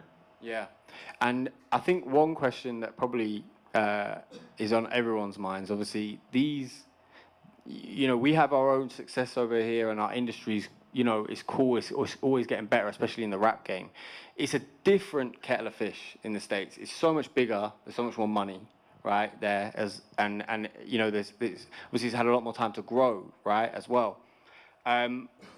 What sort of like, what advice could you give in terms of like a producer getting placed and on these records and getting in that kind of like headspace and getting on, getting in front of these people that put these records together? I would say I got like 2 to 3 really big pieces of advice. So like, I know like you want to send your loops out to like as many people as you can, but honestly, just find like one person you really connect with, and build with them, because that's how I was with Forever Rolling. Like me and Forever Rolling are kind of like the same kind of people. We're both kind of like low key to ourselves. He's way more low key than me though, for sure. But from that one connection alone, I was able to get to Wheezy, and then from Wheezy onward, I kind of just work with Wheezy now, honestly, because I feel like my sound and his sound just like blend so well together. So you don't need like 10,000 connections that are like just subpar. You just really need like one really good one. My second piece of advice, just be like as unique as you can. Like I say, like producers be trying to send me starters and stuff, and it's like a lot of them just sound the same, and I'll probably never use them. So as long as you're unique and like you have your own distinct sound, like people tell me all the time, like they know when I did a song, and it's kind of crazy because like I was even at London on the Track House when I went to Miami like about 2 months ago, and we were just talking, and he was telling me like we were just talking about producing, and he was saying something like along the lines of like it's not about the amount of plugins you got, it's how you use them things. And he looked at me, he said, because that dude right there, like the way he used the Spitfire BBC Symphony Orchestra, he's like, bro, you damn near created like your own signature sound. And like to hear that from him, like obviously he's like a GOAT, probably top 3 of all time. So to hear that from him, it just meant a lot, knowing that like greatness recognized greatness, I guess you could say. Yeah, and the time and energy that you've put in has been recognized by one of the top and most for you most respected producers. 100%, yeah. So that meant a lot right there. Just knowing that like I know I'm not the only one.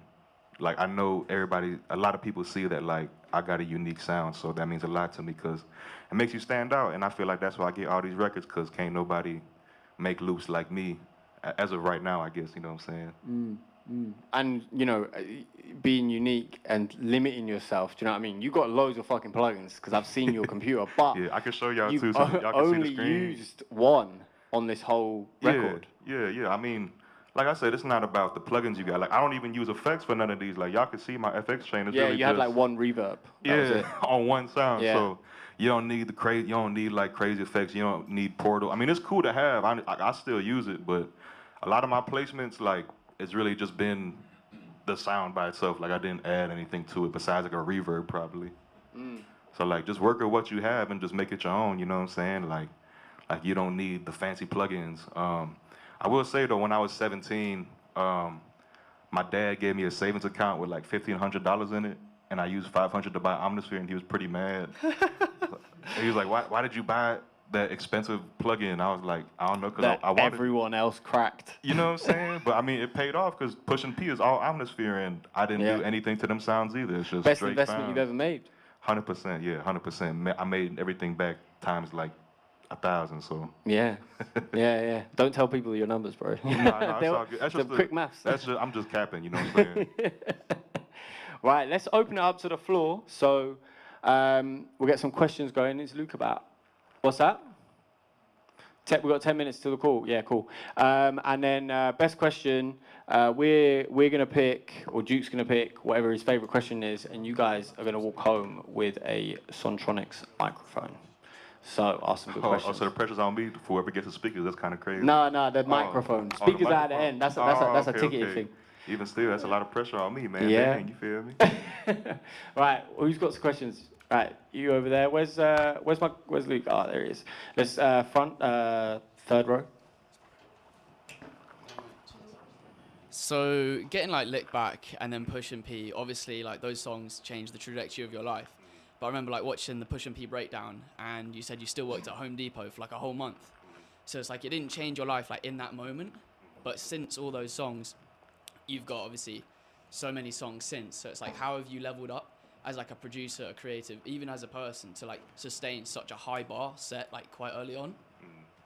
Let me just repeat it for the live stream, so because they wouldn't hear. So basically, to summarize, he's saying, having such great success right at the beginning of your career, how have you maintained a steady progression with that bar being set so high when you were still working at Home Depot? Is that right? Summed that up all right? Yeah. Cool. I would say you got to know like why you want to do music. If you just want to do it for the money and clout, like I would say don't do this, bro, because like it's not worth it.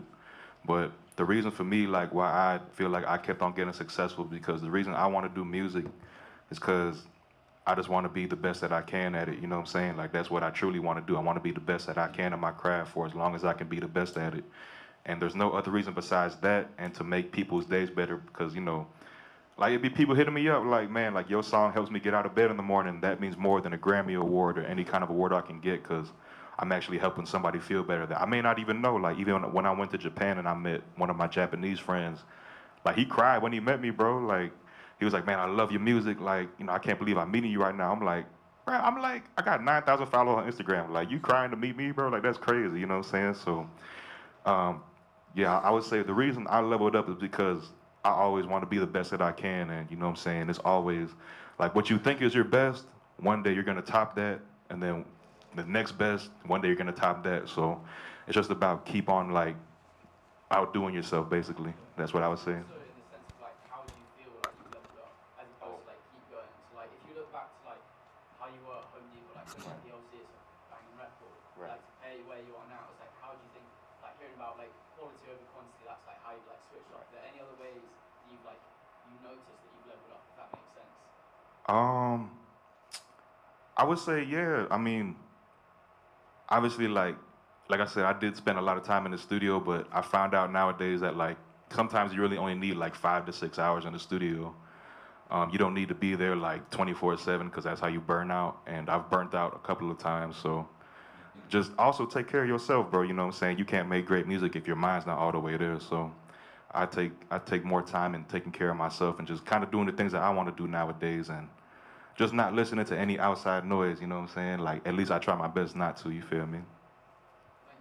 Yeah. Thank you. Right at the front here. So sorry for my English. I'm from Germany, but I went to New York this year to the 808 Mafia beat battle Right. event from Alright. Southside, and he rated my beat and he loved it. And I posted a reel about it because we made a video, and I had like 2 weeks ago 200 followers, and now I have 1,000. And just because of this reel, Chief Keef DM'd me. And now my question is like, I never made a Chief Keef beat in my life. Should I send him like stuff for Chief Keef, or should I send him stuff that I did before? I mean, I sent him a beat pack, but he doesn't reply me anymore. Like you said, also with Weezy, he didn't reply you anymore.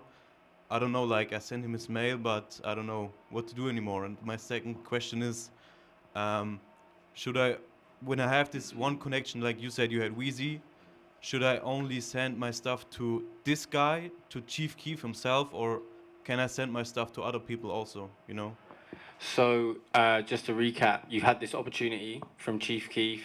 You're trying to figure out how to capitalize on that. You feel like it might have gone slightly dry with the connection, and do you have any advice to do that, and what kind of stuff you can send him, and should you be solo focusing on like this particular opportunity rather than just like expanding past it?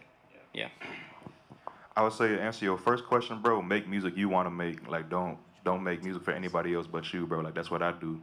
I make music that I want to hear, and thankfully Weezy wants to hear that too. So yeah, I don't make music for anybody else but me. Like if I like it, that's all that kind of matters to me. And if I don't like it, sometimes that's the stuff that gets placed too. So you know what I'm saying? I just make music you want to make, bro. You ain't got to like, cause that's how you get stuck, bro. You make like 1,000 Chief Keef type beats. Now like you kind of stuck just making Chief Keef type beats. You know what I'm saying? And for your second question, I would say, I mean, you can send that stuff to other people too if that's not working for you. You know what I'm saying? Like you ain't gotta just stick to one. I just stick to Weezy because obviously like me and Weezy are like locked in. Like, and I feel a sense of loyalty to Weezy because like he kind of like changed my life. You know what I'm saying? Or helped me change my life. He was one of them people that helped me get to the next level. But I mean, if you got other connects, bro, and you got other opportunities, like you might as well chase them too. You know what I'm saying?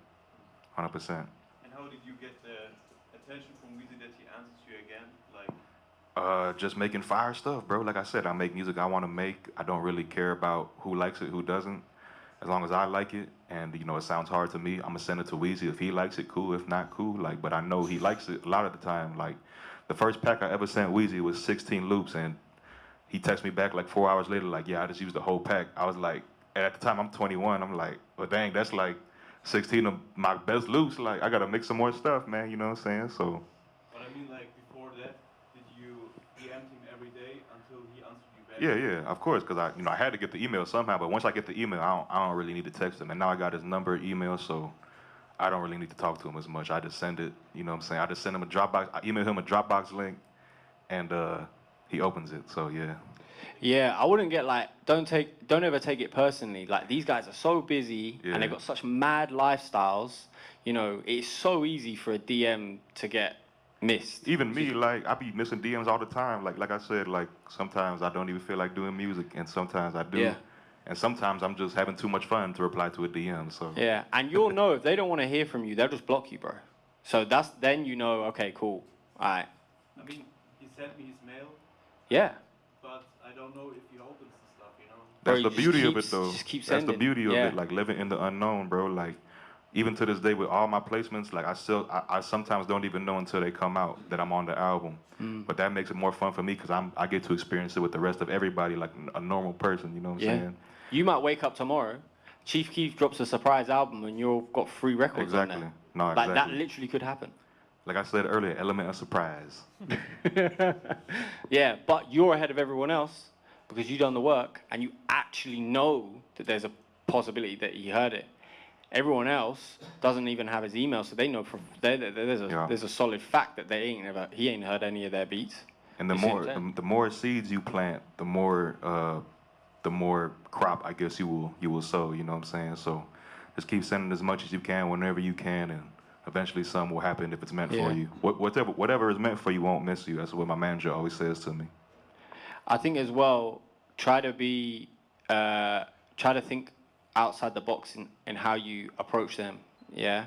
Because they're going to read shitloads of messages of the same caliber, same sort of reading-wise, like how it sounds, tone.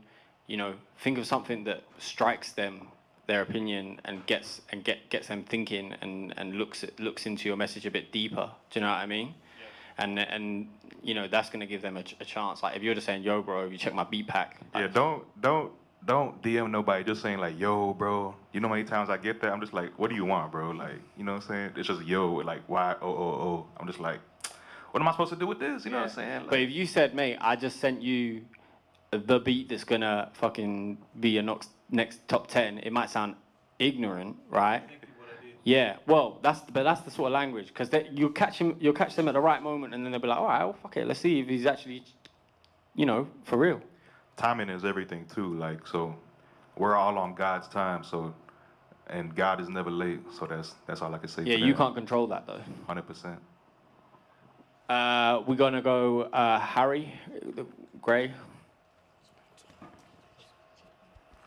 Harry's been super quiet today, so. So when you're working on like 4 to 8 tracks a night or beats a night, what sort of techniques do you have for maintaining that like level of quantity, both musically and sort of mentally as well? So Harry said, you know, working on like 3-4 beats a night. How are you maintaining that consistency and you know, I guess like not getting creatively blocked? I would say, because like I said earlier, I want to be the best that I can be at it. So it's like, it's something I genuinely want to do. Like, I wouldn't do it if I didn't genuinely want to do it. Like 4 to 8 tracks a night, that's a lot, honestly. So, like I said, it's what I genuinely want to do. I'd rather put time in doing that than rather going out to some club and party with my friends, you know what I'm saying? So, as long as you genuinely want to do it, then it's kind of easy to not look at the time and to, you know, just keep cranking out ideas. And also just staying inspired by like a plethora of things, like video games, movies, like a bunch of stuff, books. So yeah. Yeah, I think you're quite different as well. Like from that, you know, knowing you outside looking in. Like I actually don't know if you're fully aware of the concept of time because you're always working. Like it's not like he's making these big like 4 days blend to 1 day for this guy. He's just there working. Like, I wake up 4 a.m. somewhere in the world where he is, and he's just there making a beat, and I'm like, all right, shit. If I think I'm working hard, I always know that Juke's working harder. I appreciate that, bro. Yeah, I mean, like I said, man, shout out my mom, man. You raised a hardworking kid. We'll go at the back. Yep. Where's the... Yeah.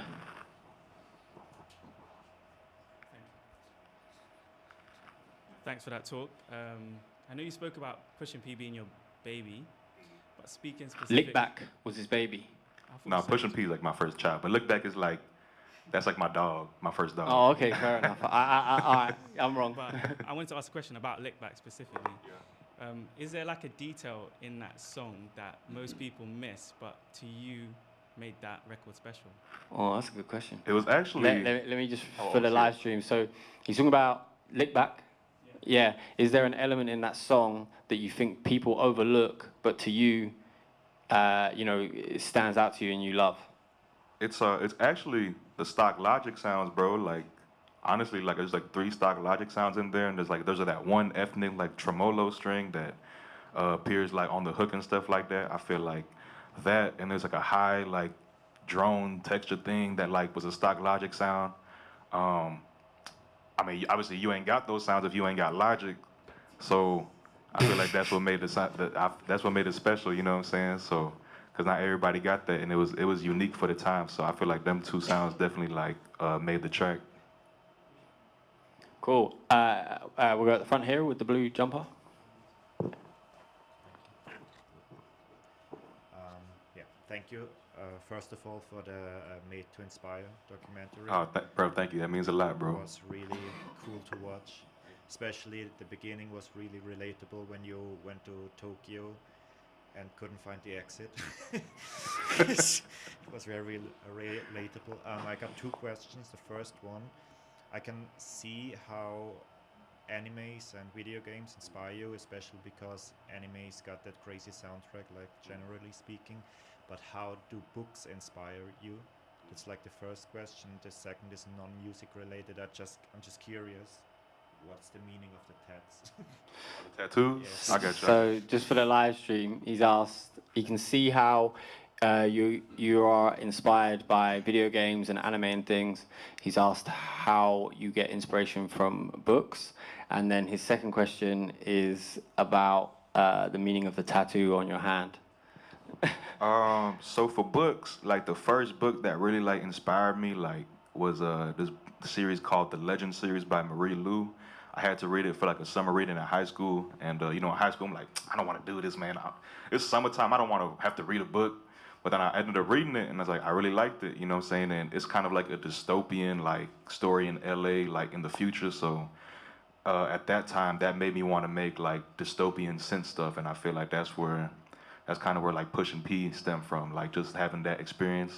And that was the first time I read a book I didn't know, and I ended up reading like the whole series. Like I actually just watched Harry Potter for the first time movie-wise, but I actually like want to read the books when I get back to the U.S. because it's like watching a movie. Yeah, the books are hard. Oh yeah, 100%. I mean Harry Potter in general, you know what I'm saying?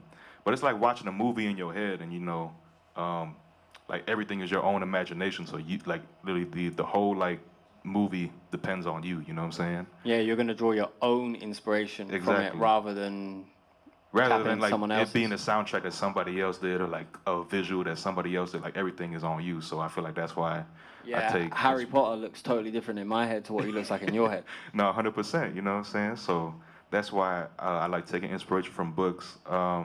As far, I mean, you want to know about like, because I only got like 3 tattoos. I got like 2 right here, and then I got. So do you want to know about all of them or just the one? This is where his mum didn't know he had tattoos, and now she found out. Oh no, she knows. I know. I'm joking. Man, sorry, mom. But this one right here, it's actually it's in the anime Demon Slayer. It's on the back of the Demon Slayer uniforms, and it means destroy, or I guess the correct term is more like vanishment. But basically, like that's hard. To me, it means just like defeating all evil and defeating your demons. You know what I'm saying? That's hard.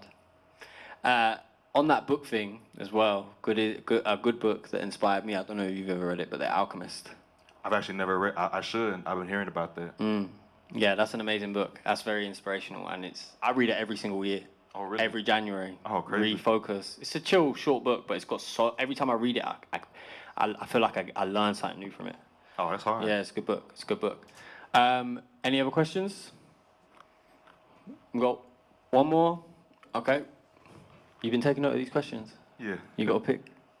I just wanted to ask, going back to what Angelo said about the documentary, there's a lot of music in the documentary that like doesn't sound at all like kind of stuff you're showing there and your big records. Like some of it really inspired me, and it's all like sounds very kind of disco-y almost, and it's got like a lot of video game feels to it. I was just wondering if you'd like care to share a bit about making that kind of music. So just for the live stream, about being inspired by video games and how like kind of disco-y and you know where that inspiration comes from. Yeah.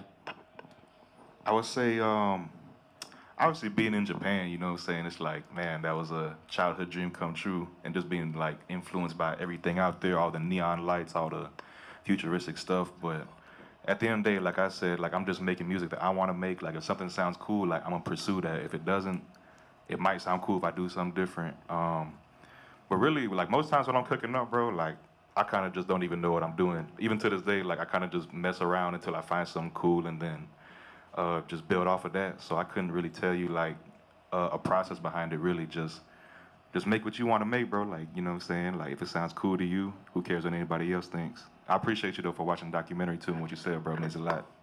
Yeah, dope. I think we got part 2 coming soon. Yeah, it'll probably be out like November. So all y'all might be in this. Shout out my videographer back there. There you go. All right, cool. Well, that's all we've got time for. Devon is waiting on the other line. So, I mean, now's the time. Pressure's on you. Who do you think had a good question? If you ask me a question, can you please stand up? Oh, this is tough, man. You got bad questions. This is tough. I don't want the mic. I just wanted to know about. See, look, now he's trying to do the honourable thing in hopes that, like, you persuade him. No, don't give me the mic. I'll give you the mic. I respect it. I respect that. Well, you're wrong. That's not going to work. I'm going to pick bro back there in the black leather jacket because I like that question that you asked about Lick Back. There you go. So you can go over to Sam at Sontronics. Whenever you're ready, he'll hook you up. Ben, when they do that, just make sure you get that interaction, please, on camera. Thank you. Tom, sorry, I get confused. You both look the same. My bad. Right, cool. Let's give a round of applause to Juke. Thank you, everybody. Thank you. Nice one. Right, so yeah, we're gonna hook up now. So like maybe less than 5 minutes. You can pull Juke around if you like, ask him some questions. But then we're gonna be right back here for the Devon talk, and then right after that, we're gonna be announcing the winner for the result 6s. So exciting. Nice one.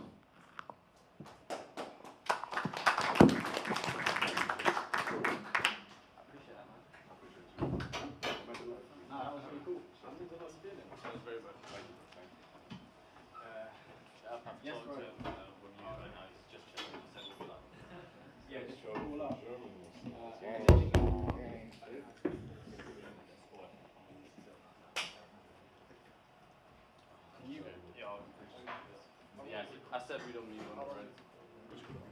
About under an hour. What's the time? 10 past. 10 past. Yeah, this was scheduled for 4 past, so we're actually back at 4.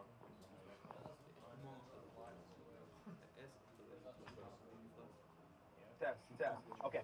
So basically, what I hit record on, it's just gonna record me and my voice. That's it. Yeah, that's perfect. Okay, cool. All right. Yeah, that's perfect. Because we're tracking me and our camera, right? It's just we can't take that feed. So he's gonna. Oh, okay. Oh well, he'll track anyway, just in case he's already tracking. Yeah, I'm tracking. Yeah, it's You're just good. as a fallback. Right now, so we're good. Okay, cool. All good. Sweet. All right. Let's get cracking. When Devon's back. We good?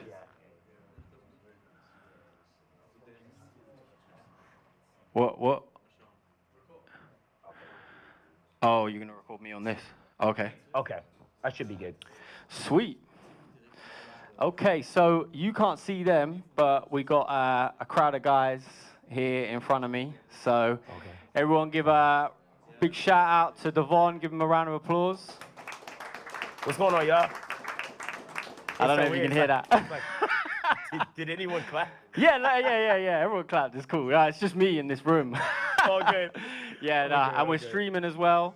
So yeah, shout out to the stream. And I appreciate you taking the time, man, and jumping in on this call with us.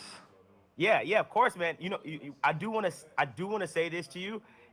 It's been a long time coming, watching you, and your journey. And I think it's funny.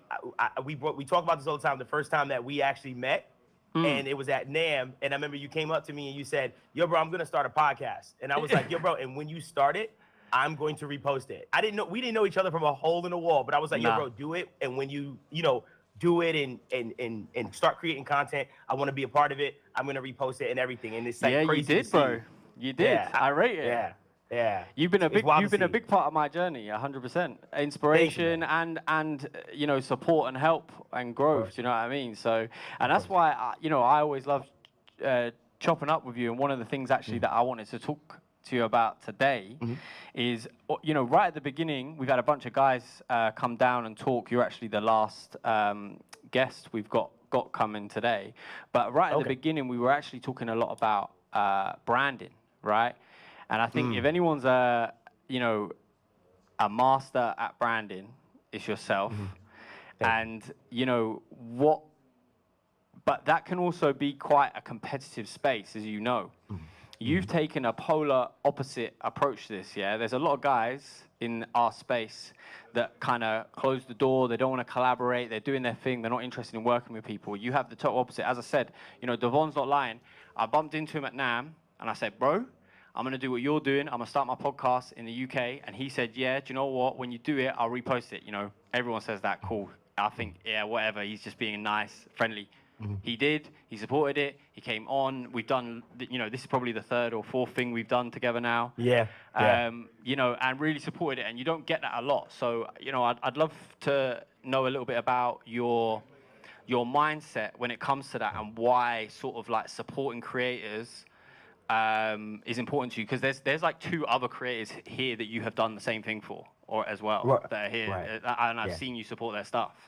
Yeah, for sure. So honestly, what it is, man, is like, I am not competing with anybody. Like I'm just not. What I'm trying to do personally, and what I found as a very healthy goal, is to just be better than I was yesterday. Right, putting out the best content has served me, well, as far as a goal. And so when I see other creators in the space, I say to myself, oh, more opportunities for more people to understand this niche, to see that there is some type of community for it. And there's more conversation. So to me, it just helps if we can get and grow our niche, right? With audio engineering. It's a tiny little niche, but I love it. It's a sport to me. I feel like, I got the opportunity to talk to some of my heroes, right? Like I see myself in the space as more of a, not commentator, but more of like a sports analyst, right? Where it's like, yo, dude, I love it. I do it as a hobby. And I get to like have these like really deep conversations with people about it. So for me, when I see other creators in the space trying to do the same thing, I only want to champion them because it only helps to grow the entire space. And so I just want to be a part of the good I want to see. I repost everyone, like that's what my whole story is. My story is not only just me posting my content, but I like to post other creators as well, to be like that aggregator of like, yo, y'all should check this out. Yo, peep this. Yo, check this guy out, this girl. I think it's just a healthy environment, and I just want to be a part of a healthy environment. Like that's really what it is as it keeps growing. You know what I mean? Yeah, and I think obviously as one of like the leaders in our space, you doing that has paved the way, right? Because and making everyone else feel a lot more like communal with it, and giving people inspiration to start doing it, right? Because they're like, oh, if that's, Jocelyn, he's gone and just started his channel, and then suddenly he's getting shout outs from Devon and stuff, like maybe I could do the same thing. Do you know what I mean? It doesn't seem such a big reach or gap, right? So I think that's really cool, but I won't have you say that you're just like a spokesperson or a sports talking. Right? Guys, are you making plugins? You making crazy music yourself? You are fully in. You are so in. Do you know what I mean? You're not. Right. Obviously, you're one of the leading ambassadors of the space because of your content. But the reason why I think people take you so seriously and why people enjoy watching it is because you're not just all bark. You know what I mean? You've got a bit of bite as well. Like you're making plugins and you make crazy good music as well. Do you know what I mean? So thank you, man. Honestly, I really do appreciate those words. And obviously, it's I'm not staking myself as the leader or a leader in the space. Obviously, I'm just happy that I'm a part of it and I get to contribute to it. And I appreciate the community allowing me to, be a part of it. I do want to say that, first and foremost. So I appreciate the words and thank you so much. But at the same time, I just appreciate just being in the space and having y'all, to talk to and do cool things with. Like, I appreciate that, bro. For real. Well, we appreciate you. I think that's one good question, actually. Obviously, being quite like multifaceted in what you do. Obviously, there's so many, and there's so many. Like, guys, I'm constantly finding out new things. Like the other day, I found out that he was part of On the Radar. Like another thing. Like, what's going on? He's got too. It's almost like you have an endless amount of time, which obviously we know isn't true. Right. And that's a good question because I think obviously a lot of people, it's so, especially when it comes to creating a brand and making, start to make content, it's so easy to be like, oh, I'll do that tomorrow. I ain't got time. Or I'll wait until I get a better camera. You know what I mean? Like, what is it to you, and why is it so important to you, and how have you found managing your time? Like, what do you put in place to be able to do all of this stuff? Because you've got your Devon brand, you've got Help Me Devon, you've got the podcast, and then you have like On the Radar, things like that. And they're all content-based things. Plus, you still make music and find time to engineer and stuff and make plugins. Fuck. Do you know what I mean? So like, what's sort of like the process, and why do you find it so important, and why is it such a priority for you? Well, I've learned from many of my peers to never stop doing the thing that got you here, right? So music always at the forefront of my like existence, my just my persona and the whole nine as far as being an artist. I keep it very separate from Help Me Devon, and the reason why I keep it very separate, where people, I'll laugh so much where people be like, yo, does this guy have music? And I'll be like, Lord, geez, like, oh, little do you know, like, you know what I mean? Your like, music platform's bigger than Help Me Devon. Yes, it's far bigger. And that's the funny part, but I love that because from a branding perspective, I say to myself, yo, if you discover me on Help Me Devon and you follow me for, let's say 6 months, and then you stumble on the Devon Terrell side, you're like, yo, like he doesn't even say anything. I love that discovery, and I feel like I build a even stronger fan from a music standpoint because I'm not leading with that. Like, yo, my name is Devon Terrell, Billboard chart and blah, blah, blah, hundreds of millions of views. Like, I'm not saying any of that. It's like, hey, look, I got this technique. Does it sound good or not? And that's it. And that's where I try to like just lean on, is not trying to, more or less just try to lean on like, leveraging that platform against that, but more or less just like organically say, like creating things and building things that just are good. You know what I mean? Like, cause that lets me know that the quality of the product is there, and it's serving people. So brand wise, to answer your question, from a time perspective, what I'll do is I have to break my days up into companies. So Monday and Tuesday will be straight Help Me Devon. So I do nothing but Help Me Devon content, just business and all that other stuff on Mondays and Tuesdays. Wednesdays and Thursdays, that's straight up Devon Terrell. So that's when I'm shooting content.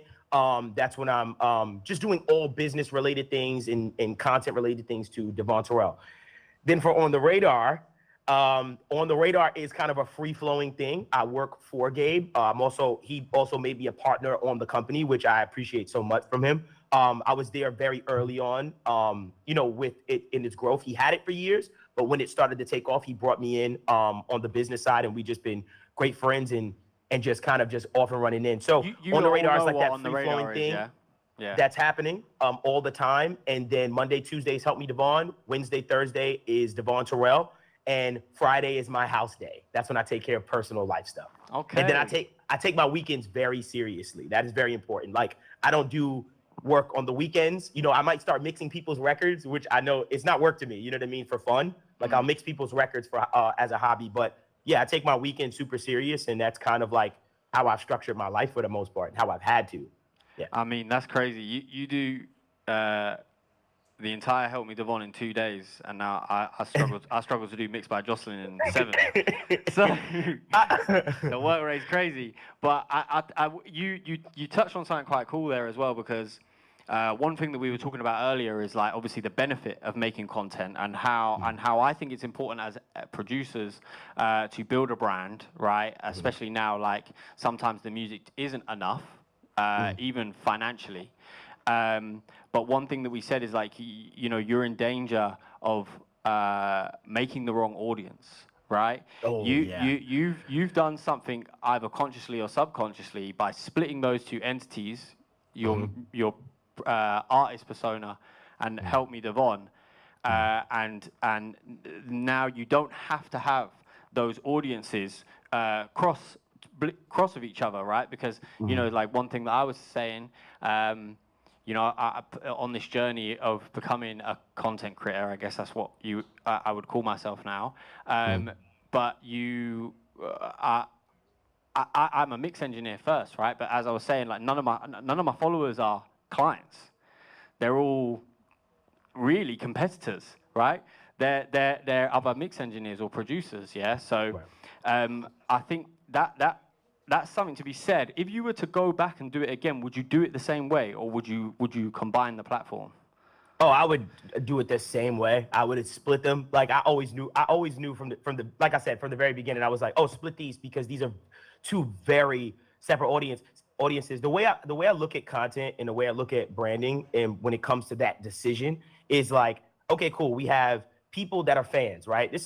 These are moms. These are, you know, engineers. These are people that work at H&M. These are people that work at you know, some law firm. Like these are your fans, right? They don't know anything. A lot of them don't know anything about FabFilter Pro Q4, right? They don't even know it came out, right? And they don't care. So, So to me, to create content on my channel that is about Pro Q4, now you're creating a split in your channel. And what happens is those people that come for the music, they're gonna see that video and go, oh, he's doing that. Okay, I'm not gonna, you know, watch it. And what happens is YouTube, Instagram, all those algorithms see that as a metric to like, oh, his audience isn't engaged into this. And so, sure, there's some people that are, but there's a lot of people that probably aren't. And so it sees that and it's like, okay, cool. And you start to go lower in the ranks, lower in the ranks, lower in the ranks. So when you're creating content, my belief is if you're doing a niche, make it very compartmentalized in a sense of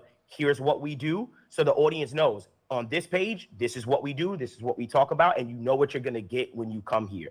And that's it. So it was just, I knew that off. I just knew, split it. This is very technical. Not everyone is into this. And I didn't want to ruin my fan base with that type of stuff, you know? Yeah, and I mean, in terms of like, obviously splitting it's definitely the best decision. So like, you know, that you guys don't have to make two platforms, right? You could just focus on one thing. Yeah, but that's what I was saying earlier about making sure that when you start focusing on that one thing, it is the thing that you want to do, right?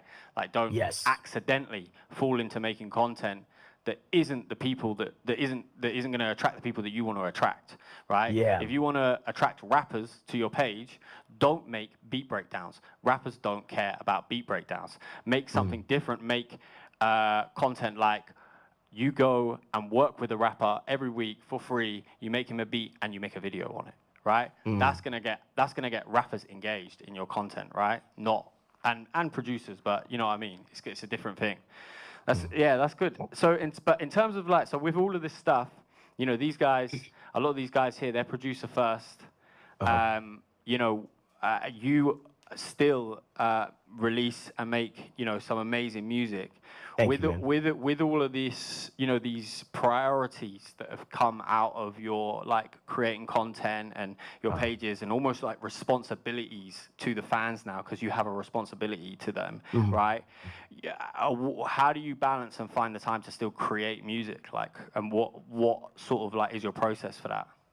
So here's what I feel like is the big secret, right? I think a lot of people approach content and think to themselves, it kind of becomes a daunting task, right? Like it can be a daunting task. My belief and philosophy on content is you have to make content that is a part of your everyday life. What do I mean? Long story short, Devon Terrell, right? I live stream every single Monday for Devon Terrell. And when I live stream, I make 3 songs on my live stream, right? Casually. So I go on live stream, I gain new fans. You know, I'm engaging with my fan base. I grow. I then take those 3 songs that I made lives, those 3 videos, got it? Follow me, those 3 videos, and I hand them off to my editor. We chop those into 3 separate videos. So I set for 3 hours and got 3 weeks worth of YouTube content. Right. You understand what I'm saying? And that all goes on Devon, not Help Me Devon. That's all just for Devon. That's for Devon. Yeah, that's for the Devon side. So now that I'm working efficiently where I'm like, yo, in 3 hours, I'm going to get 3 weeks. And think about it. And if I'm doing this every Monday, dude, I'm so far ahead. Right now, I'm about, for Devon Terrell by itself, I'm about 3 months ahead content-wise. And so you're live streaming. You know what I mean? And I'm so it's double. Yes, the live stream is helping me to create the long form. So you see how you set yourself up where don't separate everything. Try to make one thing that then becomes several. You understand what I'm saying? Yeah. So it's the same thing with the podcast. Like, here's a secret. Maybe some people don't know, but we shoot 4 episodes in one sitting. So 4 episodes, 30 minutes a piece, right? So we spend 3 hours together a month to create that podcast, 3 hours together. So we spend those 3 hours together, we shoot 4 episodes. That's 1 episode per week, 5 pieces get pulled short form from each episode. So I'm good for literally to post pretty much every day within a month, just for 3 hours of physical work. Yeah. And as well, I guess that takes some of the fatigue away from doing it, because you're not having to pull up every week. You got more things to talk about because you're not like spending too much time with one another. You nailed it. So there's something really like interesting to take away from that. Like if you guys are like, oh, okay, I want to start making content, and I do think that this is the future for everyone. Yeah, right. Content is king, right? You know, you guys sit there and you're like, all right, I pretty much, I don't go pub on Friday. I make beats. Yeah, cool, right? Give something for everyone else that's doing that same thing. Live stream those you making beats, right? Invite and then invite some artists on, talk about it, and then you just chop that up, post it on YouTube, and there you go. You're already halfway there. You're making content, and then you just got to figure out. Then you could probably take some shorts from that as well. You know what I mean? And just do it. So it's not like this daunting thing. Oh, I have to make reels. This, that. That might develop later, but you're doing one thing, and then just editing it a million times. Like you can't do that with beats. Do you know what I mean? Once you've made the beat, that's the beat, right? You can get inspired and refix it, but then you're going to be making the same beat. This is something unique, right? So you're making the beat. You already want to do that anyway. All you've done is just hit record on your camera, and suddenly you've opened up this whole new world of opportunity. You're live streaming, connecting with an audience, building new fans, potentially that next rapper. Yeah, who knows? You know, Meek Mill or whatever might just jump on your live stream, right? And say, this beat's hard. And then off you go. So, yeah.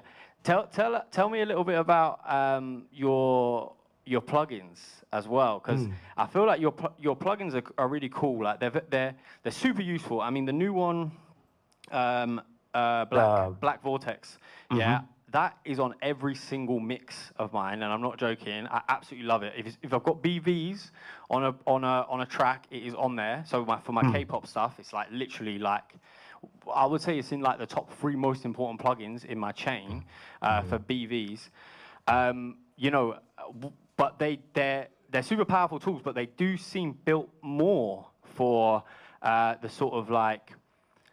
And this isn't to say that they don't sound amazing, because they do sound amazing. But in terms of the interface, they seem built more for producers and like younger engineers and guys getting into it. Like, what was the thought process behind that in terms of even like the wording and like the structuring behind it?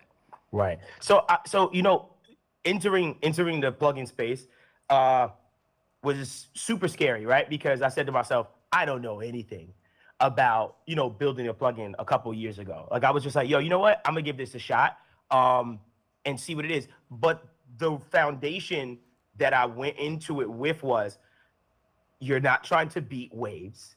You're not trying to beat UAD. You're not gonna make these people, these companies that have been doing this for 20 some odd years, they have teams of engineers that understand this, beyond measure. So I said to myself, okay, well, how can I stand out? How can I make something that I feel like is special and different? So what I decided for my company's vision, as far as plugins, was make it so simple, right? And find those gaps that no one is really seeing. for the most part. Not saying no one sees it, but trying to find those gaps that's like, yo, there's a low-hanging fruit right there. You're just not, I think a lot of people, the plugin companies just don't see it. You know what I mean? And because I get the opportunity to talk to engineers 24/7, I learn so much and go, oh, I get insight from them. Like in my membership, in my Discord, we talk about so many things all the time, and it kind of gives me and sparks ideas like, yo, that's so true. We all do that. Like, you ever talk to an engineer and they tell you something they do, and you're like, yo, I do the same thing. That's so true. That's what my company, I kind of like put the foundation of my plugin company on. So obviously the Rosetta EQ, yes, I wanted to say, okay, let's ditch this format. Let's change it to this format, and let's just dial in with fixed curves that use words. Boom. Now everyone can because when we're talking about a mix, I'm not telling you, oh yeah, I boosted 10K on that vocal. I say I'll give it a bit of air, right? Yes. So why not lean into that? Because and as our industry's developed, the younger generation, all they hear is us talking about it in that way, right? They're not so then it becomes more daunting and confusing when you want to try and bring these number structures into it.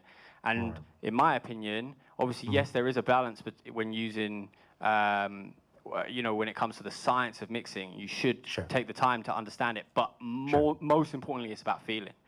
And those words allow you to sort of, you know, excuse my French, but fuck off the science and just go for the feeling, yeah? Just go for the feeling, yeah. That's why there's no meters on it. Amazing. And I know it was so funny. Some people people have brought up to me, yo, like this really needs meters, blah, blah. I said, yo, I'm gonna be honest with you. The decisions you make are different.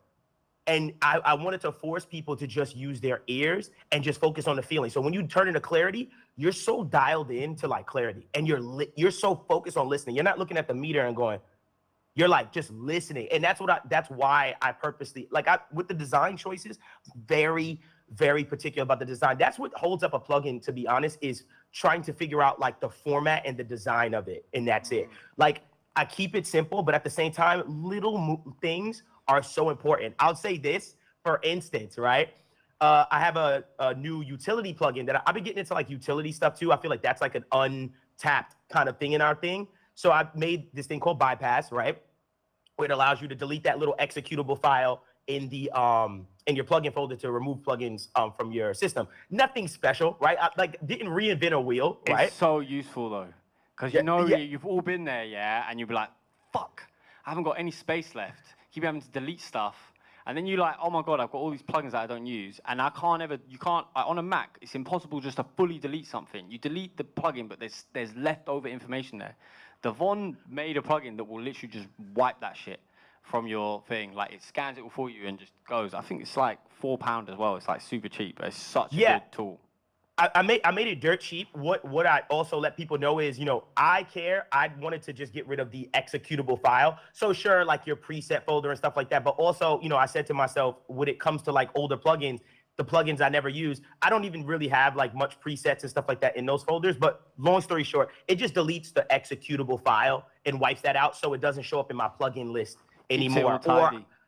Yeah, and with that being said, that was another thing where it was like creating that kind of made me, once again, it's our vision, it's my vision where it's like, I'm gonna make something just dirt cheap. It's a simple tool. This is like an annoying thing in our, you know, in the engineering space. And I was like, I'm just gonna create this little thing and see. And I made it $5, man, because I don't know, I just felt like that was the right number for it. It's so, I don't know. I just felt like that was. Well, it's a simple tool, but it's very effective, and it does really. Yeah, it's simple. It does really help. Yeah, like I said, not reinventing the wheel here. You know, just like seeing something and going, you know what? Like I would love to have this tool, and that's it. And like I said, yeah, it just gets rid of the executable file. I have to be very clear with that because I know some people ask if it gets rid of like everything, and I said not the presets and that stuff like that, but like the main it leaves that alone. File, yeah. Because I was worried about just messing with people's computers. You know what I mean? Like for me, you know, and I know it's probably possible in the whole nine, but for me, I was like, you know what? I just want to get rid of that one file. I'm cool, and that's it. So yeah, like I wanted to start like fold back a little bit. You mentioned obviously, you know, with your EQ, and I wanted to ask you guys who has the Pro Q3 or Pro Q4? Who uses it? Put your hands up. So I feel like all of us, right? Yeah, most of you in the room, right? So I believe, yeah, and this is my advice to you, that is fucking destroying our ability to hear, right? It's so detailed, has so much, you know, visual analyzing on it, right? You aren't mixing with your ears anymore, right? What's music, right? It's a sound. You hear things with your ears. You are visually mixing when you use that tool too much, right? So I started doing this because I'm the same, right? I use Pro Q4 quite a lot. I don't use it for EQing such anymore, right? Most recently, I've been using it with Soothe 2 because Soothe 2, the update on Logic fucked up, and I couldn't use Soothe 2 for my sidechain, so I've been using it like that. But I've been using just standard sort of EQs, right, and really listening, and the change is unreal. Like, you'll make so many decisions just because you can see this frequency popping out, but really, like, does it make a difference to your sound? Probably not. And you're like, because your eyes are so much more powerful than your ears, so your eyes are always going to trick your ears. So you'll see this thing and you'll think you can hear it, but you can't hear it, and it's not affecting the sound. So, like, another thing I think is brilliant about not having, like, those analyzers and stuff like that. Like, when I have guys like Harry, who's worked under me before and stuff, like, that's be one of the things that I'll try and enforce on them is, like, turn the analyzers off.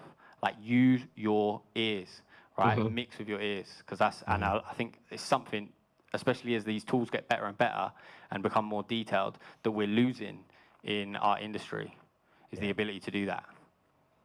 So yeah, I just wanted to say that because it touched on me, and it's been something that's been pissing me off recently. So yeah, I get you. Jesse Ray has an interesting technique for this. He opens up the the task manager, like, you know, the task manager. Yeah. And he'll stretch it and block the plugin, and then he'll A/B. Yeah, because you can't get rid of that without exiting out of it. Yeah. Yes. So he'll, like, A/B. He'll block it so he doesn't see it, and then he'll just, like, A/B. Because you're right. That's something also I've been very recently starting to change, even in my tutorials that I've been doing. You know how a lot of us would black and white it and then put it in color for bypass and not bypass, like before. Yeah. Or after. So I started to think to myself, you know what? I think this is doing a little bit of a disservice because I feel like your eyes play that game. And so I said, you know what? I'm gonna stop doing the color, like, grayscale on bypassing a plugin back and forth when I'm displaying it. So just recently I said, you know what? I'm gonna stop doing that just because you're right. Like, the eye thing, dude, is so, it's more influential than I think people realize, if that makes any sense. Yeah, with like the you know, maybe that's worth testing. Like, maybe I'll do a video and I'll actually won't bypass it, but I'll just make it grey and then see if any of you lot notice. Like, if you reckon you heard a difference or not. That's know what I mean? right. So watch out. I'm gonna test you all. But yo, right? I'm waiting for it. I'm like, yo, bro, I'm gonna see it, and I'm gonna be like, I'm gonna feel like the smart guy in the comments. I'm like, nothing happened. Yeah. I know. Yeah. He told me this. Nothing happened. That's funny. So, what's you know, moving obviously past this, like, you know, the plugins and stuff like that. Obviously, I think there's, you know, there's lots more to come from that side of things from you, especially, and the podcast and things, like, it just seems to be constantly growing from strength to strength. But do you have sort of, like, any insight into, you know, where you're trying to take these businesses and, like, what's next for I mean, most relevant to these guys, probably the Help Me Devon brand and my Studio Nerds podcast. Right.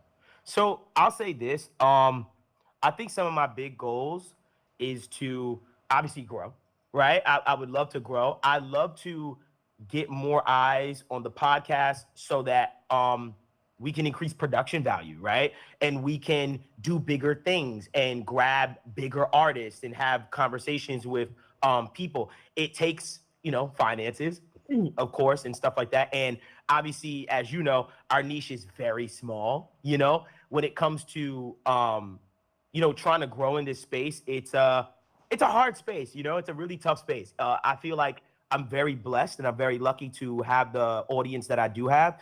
But growing outside of that, I've started to realize is also important. Where it's like, okay, we've interviewed a lot of engineers that we value and that we love. Still got more that I would love to interview, like talk to and stuff. But at the same time, it's like, okay, what's the next level? Like that's what I'm always trying to think. Like, okay, what's next? What's next in our space? Like, what hole is there? You know what I mean? And I'm working on a bunch of really cool things. It's just that obviously with things like my membership, if trying to figure out, really cool ways to monetize that, that I feel comfortable with, is the uphill kind of battle. They're trying to figure out how to invest more into the thing. If people knew how much that podcast just bled me for about 2 years, I think, a year or two, it just bled me and made nothing. You know what I mean? It was it was nothing. It was just all just betting, just putting a bet on it. Like, eventually, like this thing will turn around. I think we started to like actually turn a profit on the podcast, I'd say somewhere in late last year, where we started to actually finally like, okay, now the podcast actually pays for itself, which is crazy to think about, right? You know what I mean? Yeah, because, I think it's safe to say it's the biggest podcast in the space. I think like probably most popular, most well received as well. What sort of what's your driving motivation in that? Like just to keep investing and keep pushing on something that takes so long to show a profit, and you have to put an immense amount of effort in as well. Yeah, man. If I told you why, I don't know, but what I believe is the reasoning for it is because years ago when I was a young man, there was no information for me on what I was enjoying, engineering. I got so engulfed into it, and I thought I was alone. You understand what I'm saying? Like I was like, the only place that I can even have a conversation with someone about this is at some studio if I intern. These people don't exist. Like it's only like there's no community for me to express myself, to ask questions, to engage with. It was all internships or you went to school. So for me, the reason why the podcast became such a like, why don't we do this? And why it became so important is because when I see people come up to us and say, dude, like, I have to listen because, y'all are my friends. Like, I get to laugh about the things that I'm doing every day. Like, very few of us as engineers have people around us that we could talk to about this on a day-to-day. So for me, the podcast became that space for, I wanted to create a space for engineers, producers, singer-songwriters, whoever, just music tech people to have and feel camaraderie. You know what I mean? Like, and have conversations and also bring up things that we're all dealing with in the space, So to me, it just became important because I know there's some young kid out there, that girl or guy, that feels like, man, like I want to know more. And if you want to, you can go back 2 years and watch 150 episodes of straight conversation, on the internet and about you'll learn us. a lot. And you can, I will say this. I did one time, this made my day. There was a person that was a head of a company. I won't say who it is, but it was a head of a company. And they told me, and they were like, when I first, came in, they told me to watch this podcast. Right. And I thought that meant so much to me because of like that a plugin company. Yeah, yes. And it made me, it just made my day because it made me feel like, what we do is valuable to someone. Yeah, you've done it. Yeah, like, and that means like, it felt like kind of like they were saying like, here's a cool little archive of like history. You know what I mean? Yeah. And that means a lot because we've had so many engineers on that told their beautiful stories. And I feel like, I'm like, wow, this is an archive of history. You know what I mean? Just how we go back to old Pensado episodes. Yeah, I was about to say, like Pensado's place, yeah. Yeah. But obviously, you've been able to do it, in terms of, like scale and just like, I feel you must have already beaten the amount of content, right? Because that went on for a long time, but in terms of the episodes, right? Because you're weekly. Yeah. I'm weekly.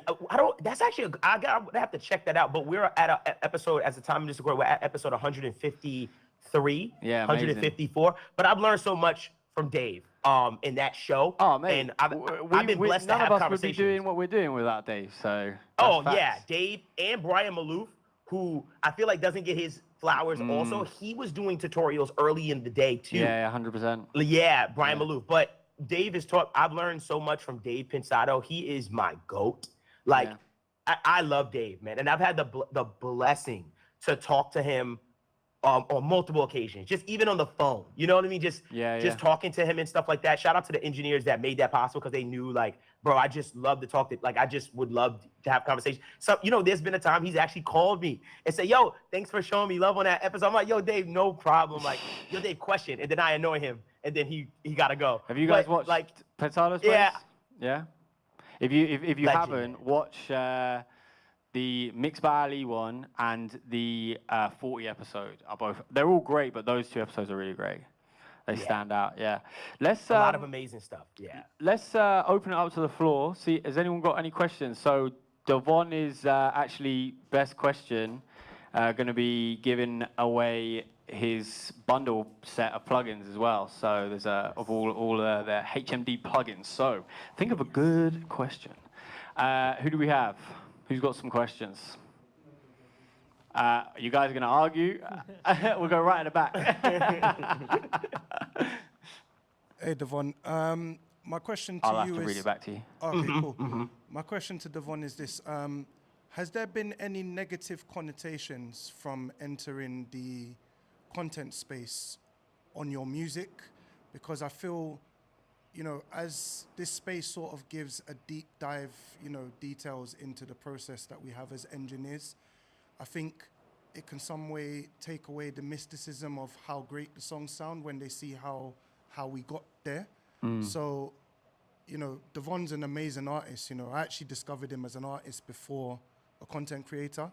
And I'm just wondering if there has been anything he feels he's... I don't want to butcher your question. Yeah. So let me know if I've repeating it wrong. Yeah, sure. So he's asking, has there been any like negative impact in like via comments or the impact of your music once you started to release like breakdown tutorials and how you make the song, because you are exposing the magic and the mystery behind behind the songs? And he also said that he was a Devon fan before anything else.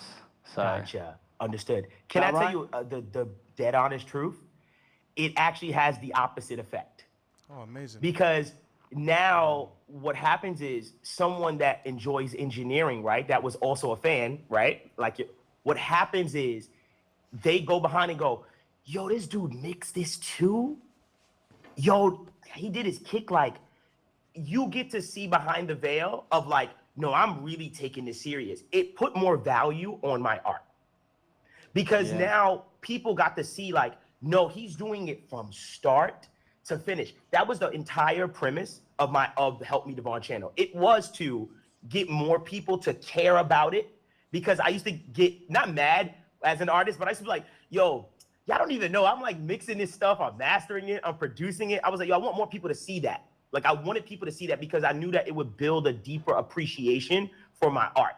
So that was and is still the entire premise as far as the foundation of what Help Me Devon was. So yeah, as far as to answer your question, I think it actually has the opposite effect. I think that it actually makes people care about you as an artist, as a creator more, that you showed them the magic and you taught them something. Not only did you give them art and music, but you literally gave them something valuable. You know, you gave them information. So to me, it was a no-brainer. Like it helped a lot, to be honest with you. I think it is easy to forget that, you know, you might take your skill sets for granted, but even your peers that do the same thing as you, you have value and knowledge that they don't have, right? So being able to like, you know, express that in a vulnerable way that is through your art, right, is only going to be a good thing, right? I think, you know. That was a great question. Who's got a question? We'll go at the front here. So I feel like when it comes to posting Instagram Reels and TikToks and everything, as soon as you show like your software, your DAW, what you're doing, you instantly just reach producers and engineers and not rappers. What's like your experience with it? Is it like just not the right things you show, or yeah? So did you hear that, or Give it to me. Vaguely. Go ahead. So you're saying about making TikToks and basically about kind of highlighting the wrong audience, attracting them to the wrong audience. So basically, and interrupt me if I'm getting it wrong. So he's saying about making TikToks and reels and stuff like that, and then being exposed to the wrong audience. Have you experienced this? And how do you go about correcting it? Yeah. Yeah, and also maybe like, what do rappers want to see? Is it also like the stuff? Okay, some advice, right? So, like, as a producer, obviously he wants to make this kind of content. Like, do you have any ideas of like what rappers would want to see? So he's attracting the right audience. Right. So here's the thing, right? When you are, and in my opinion, you have a decision to make. So I like that you have the right idea. You're saying, I want to attract this kind of audience. Perfect. Because that's going to put you, honestly, just that one thought right there, metric-wise, is going to put you way ahead of people that make content that's literally just on paint at the wall and don't even understand the people that they're trying to attract. So this is what I'll say. You go for the rapper. That is an easier thing to monetize because you have a product that they want, right? But here's the thing also. As a producer, you also have a product that producers may want also. A lot of producers make a lot of their money selling kits, selling packs, and who's that audience? It's the producer. So what I say is also don't pigeonhole yourself to just say, well, I just want to, if you're looking to monetize, like I'm just talking if you're looking to monetize and build, a business, you also have the opportunity to attract producers because those producers typically are the ones that are buying sound kits and things of that nature. So there's an audience there too. Now, if you're trying to, in my opinion, attract the rapper, I say, okay, what does a rapper care about, right? If you're making beats as a rapper, I care about that. I'm like, yo, this beat is hard. I hear it. You're making content that is producer-centric, like, let me show you this 808 and yada, yada. And you playing it. As a rapper, I heard it too. Now I'm DMing you like, yo, bro, like, let's work. I think to not think so hard about it and to just exist and do what you're really good at and let the attraction come to you. You'll get rappers, you'll get producers, but just know both sides of that coin could serve you so well. You know what I mean? And that's it. So I think with you making beats, you will attract rappers. But also with you making beats, you will attract producers because we all want to learn from each other. And if you do something dope that I'm like, who is this guy? I'm in. And then if you sell your kit, I'm like, nah, I want that kit because that 808 was fire.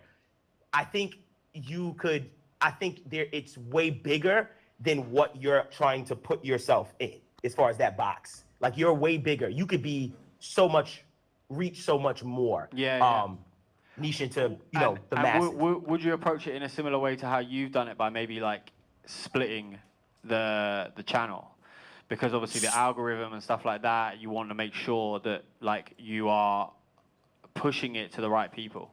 So what I say is, if it's producer content, then that's one thing. You know what I mean? Like, I wouldn't split it into like, okay, I'm a producer. Here's for the rappers. This is my brand for the rappers, and here's my brand for the producers. To me personally, that niche is small in itself, like in the grand scheme of things, and it's a niche. So I would just smack that niche right there, the producer. Like, think about it like this. On the audio engineer side, I have tutorials, tips and tricks, right, on Help Me Devon channel. And then I did a little split and I created a podcast of music technology. It's all one, like that was it's one under the niche same brand. They're two different things, two different types of content. But it's still sort of like a part of the thing. Yes. I look at a YouTube channel like a TV network. On the TV network, let's say, for instance, we're looking at VH1. You got Love and Hip Hop. You got Love and Hip Hop Miami. You got so many different shows within that channel. And so you can have your producer channel, but you can have certain content that's very for the rapper centric, and then another one that's very for the producer centric. But it's all one brand. Series of reels, and they're like following this, and that's going to attract that audience, and then a series of reels that are going to attract this audience and engage with that. Fair enough. Good question. I hope that makes sense. I hope that makes sense. Okay, we'll go at the back. Thanks for letting me ask a question. First of all, I just want to say thanks to Devon. I think he's probably the first guy that I ever learned anything off on YouTube. So that's sick, and congratulations on his. He said thank you because you're the first guy that you learned anything off of on YouTube. Thank you very much. I appreciate that very much. Thank you. He's a dope content creator as well. I'll send you his page if you don't know about him. Okay. I can't see him, so my apologies. I be knowing though, Josh. You can't even lie. I know you probably already know. Yeah, I be watching. I watch everybody, dog. So yeah, go ahead. What's your Insta called again? It's my name, Jamal, Our City. Yeah, but you have a tag on it. Mixing Made Simple. Mixing Made Simple. Yeah, that's my. Mixing Made Simple. And it's Jamal. What was Our City? Our City. Yeah. Jamal Our City. Yeah. I know who that is. Yeah, hold on. I told you, bro. Like I love this space, man. Like I just. Yeah, with Jamal. Bro, I follow you, bro. Oh, there you go. Appreciate it, man. Thank you. Yeah, I know you. I love him. He's dope. Yeah. I know you, bro. Yeah. I know you, bro. I told you. I was like, if he makes content, bro, I'm on it, bro. I posted you many times, bro. Like many times. There you go. I didn't know. I'm sorry. What's the question? I guess so. My question is, from watching him for so long, he's evolved and adapted. So I guess my question is, at what point do you know when to persevere on something, whether to pivot or whether to put it on pause? So he's saying, obviously, you've been doing this for such a long time, and you've adapted quite a lot and changed your style and stuff like that over the years. And he's asking, when do you know when to pivot, put something on pause, or persevere? Wow. That is a great question. I'll be honest with you. I listen to my audience like heavily, and it's not more or less like, oh, look at the comment section, but I've created spaces within my Help Me Devon ecosystem where I talk directly to my fanship and I ask them questions. For instance, I have kind of like this in my membership. I've created spaces in my membership to open the floor to my members and say, hey, y'all, what do you want next? I also pay attention to what I feel like they're not engaged with as much anymore. And then I'm always just communicating with them. So I think the way you know is you just have to ask the questions, and you have to create a ecosystem within your content creation and your brand to be able to check temperatures and to gauge things. So if you haven't created that space yet where you're talking to certain people and just feeling things out and asking questions to your actual audience, you kind of might run in a circle. I'll say this, even the simplest thing, like you, for instance, Jamal, you going on your TikTok or your Instagram and say, hey, y'all, what's up? I want to know, what do you want to see next? Tell me in the comments below. Do you want this? Do you want that? What's something that you would love for me to do? And that is the best data you're going to get on earth. You know what I mean? Like that data is going to be very, very powerful. So to me, when it comes to figuring out what to do next, I think it's important to listen to your audience. I think that's the biggest thing. One big thing I'll say, last part of this, is when it came to my YouTube channel, right? I started to notice that the tutorials and stuff were not doing as well, but I just felt like people were getting tired of me tips and tricksing you to death, right? In 2022, around that time, I was like, okay, even I was getting tired. And I was like, okay, I'm just kind of looking for tips and tricks to show them. I don't really feel like I'm giving value to my audience as much as I was before, because my God, I'm trying to do it twice a week. So what I did was I said, I'm going to start a podcast. And that was an inflection point of seeing the content, saying to myself, am I still providing them with high value information and stuff like that? And starting to feel like, all right, it's starting to be diminished a bit, and say, okay, cool, let's give them something else to give them that value and up the value. And so that's it. So I slowed down on the tips and tricks and techniques because I need to go learn myself. You know what I mean? I want to make sure that if I show them something, yo, I'm so excited about this. I got this new thing that I learned. And, if I'm doing that every single week, I don't want to be teaching you tips and tricks every single week. So I slowed that down and then pivoted to the podcast. And now I feel like I have a healthier cadence with, techniques and tips and tricks where I'm like really excited to show y'all. So yes, big answer your question, listen to your audience. And if you feel like stuff isn't working, like that thing you was doing wasn't working, it's time to iterate and trial and error. Dope. Great answer. Thank you for that. Do we have any other questions? We got Harry in the grey t-shirt. So, since making your own plugins, is there any sort of significant changes you've made to your workflow or sort of perspective at looking at how you work from seeing how to design plugins? Like Jocelyn talked about not using analyzers, and you said about not having meters on your plugins. Is there any other sort of significant changes you've made to the way you make music from being on the plugin design sort of side? So he's asked, since starting to make plugins, has that changed your thought process and your approach to actually making music? Now you have a deeper understanding of making plugins and making decisions for your plugins. Has it changed the way that you actually make music? So it hasn't changed the way I make music. That's right, yeah. What I'll say is it's changed the way I mix and record myself. I think learning about plugins as far as what they really do and what these things are, what these tools are, has also caused me to dumb it down a lot. Because I start to realize that, every plugin is different. These algorithms and all this code is on your audio. And, we pile it up with 12 plugins and you can have them all bypass. I'm not bypass, but you can have them all doing quote unquote nothing. And if I bypass it back and forth, you'll be like, it's doing something. It's like, yeah, like, it's code, and I know some people might kill me for this, but even when certain plugins are on and it's not doing quote unquote anything, I hear a difference. I'm like, yeah, it's doing facts, something. 100%. Yeah, 100%. So for me, being a plugin developer, I've fallen into the place of honestly dumbing it down. Like I started to realize, like, you know what, all these tools are great, but at the same time, I need to pay attention to what the song actually needs and not what my knowledge, all this knowledge that I have about, engineering and stuff. Like I don't use that first anymore. I had a period where I just felt like my mixes were just garbage. Like I was just like, what's happening? You know what I mean? Like where I'm listening to a mix from 5 years ago, I'm like, this sounds better than it does today, than this new one, but I know so much more now. That was the problem. Because all the things that I was learning, I was using, and I wasn't saying to myself and being responsible with the knowledge that I was gaining from all of these tutorials and stuff like that. So I said it to say, being a plugin developer, it's taught me to back off and not do so much and really just be engulfed into the music and not so much the technical. That's why my plugins are not that technical. Some of them the Black Vortex is a little complicated behind closed, like underneath the hood, which is great, but it's a simple tool to help me accomplish something that can be deemed as pretty difficult to achieve. So being simple and dumbing it down. Yeah, sure. Nice. Great answer, great question.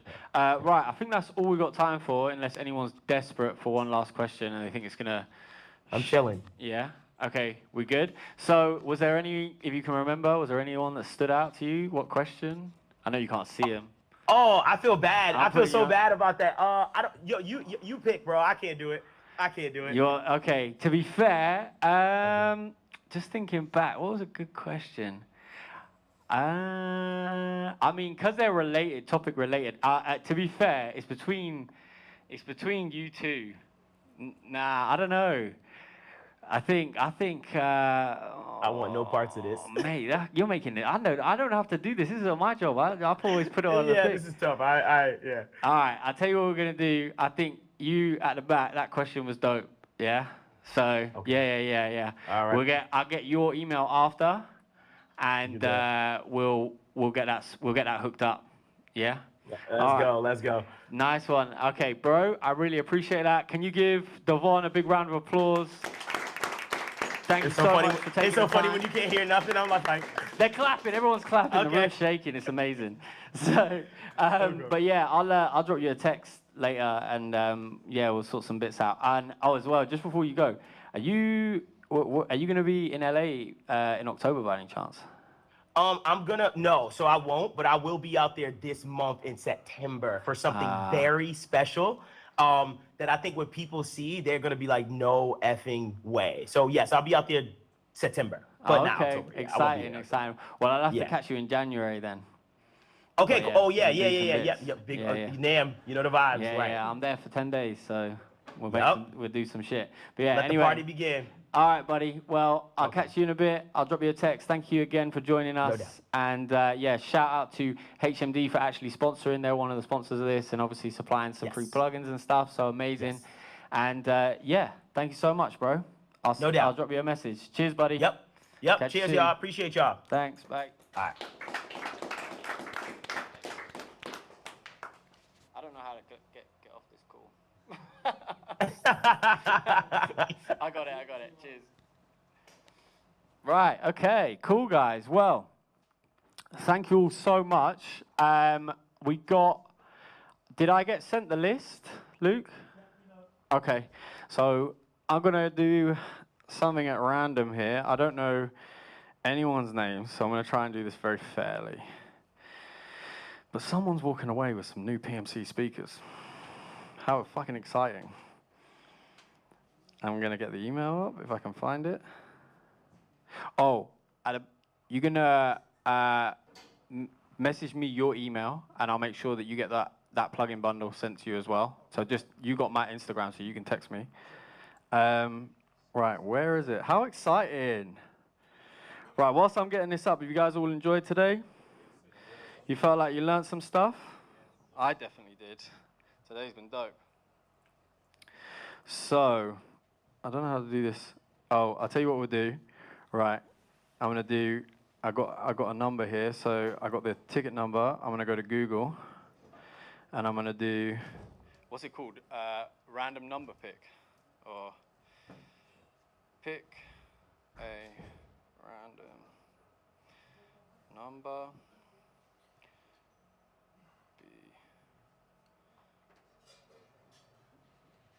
From, I want to do this fair. I don't just want to pick a name. Okay, it's giving me the number. Number 10. Who is number 10? I'm going to butcher this name. Nicolo Bruno. Did I say that right? Nicolo Bruno. Is he here? No way. He won and he's not even here. That is crazy. I definitely said that right, yeah? That's mad. Okay, let's do this again. Hang on. Let's do this again. All right, number 4. Okay, Benjamin Kalum. Bruh, you're joking. Nah, that's not you. Nah. Wow. He's a VIP. No, Benjamin. Oh, wow. This is mad. Fucking hell, how weird. Let's do this again. Right. I'm going to do this one more time, and then I'm going to have to go rogue with something. I do not know how to say that name. Fuck. I'm going to butcher this. How embarrassing. I'm really dyslexic, so pardon me. Armando. Ah, okay, right. Fuck it hell. Jesus Christ. Congratulations. And you're a VIP ticket holder as well, yeah. Amazing, suitable. Right, so you have won a set of Result 6s. Obviously, they're there. I'm not expecting you to take those home. I will need your postage information and all your details, and then we'll get PMC to send them directly to your house. Yeah, amazing. I'm fucking jealous, bro. I might rob you on the way home. But yeah, on that note, congratulations, bro. Congratulations to all the other winners. And thank you so much for coming. I hope you guys have enjoyed it. We have some amazing things coming at the end of the year, so make sure you keep an eye out on our Instagram. We're really leveling this up and taking this to a whole nother level. And yeah, just thanks again. I really, really appreciate it. Oh, you got something to say? And also give it up for Jocelyn. And on that note as well, one more big thank you. Let's get a round of applause to Sontronics. Sam, the CEO, has been standing there all day. Go check him out. If you haven't spoken to him yet, go speak to him. Amazing, and he's been an amazing sponsor. And obviously, make sure whoever won that microphone that they've got that as well. I don't know if they've patented that yet. Big shout out to obviously HMD for sponsoring, and massive shout out to PMC for supplying all these speakers and being the main sponsor of the event, and obviously giving away those amazing Result 6s. You love PMC. Let's go. All right. Enjoy the rest of your weekend, guys. Please hang around and speak to my camera if you've got time, and if you're not too camera shy, I'd really appreciate that. And I will catch you guys next time. Safe.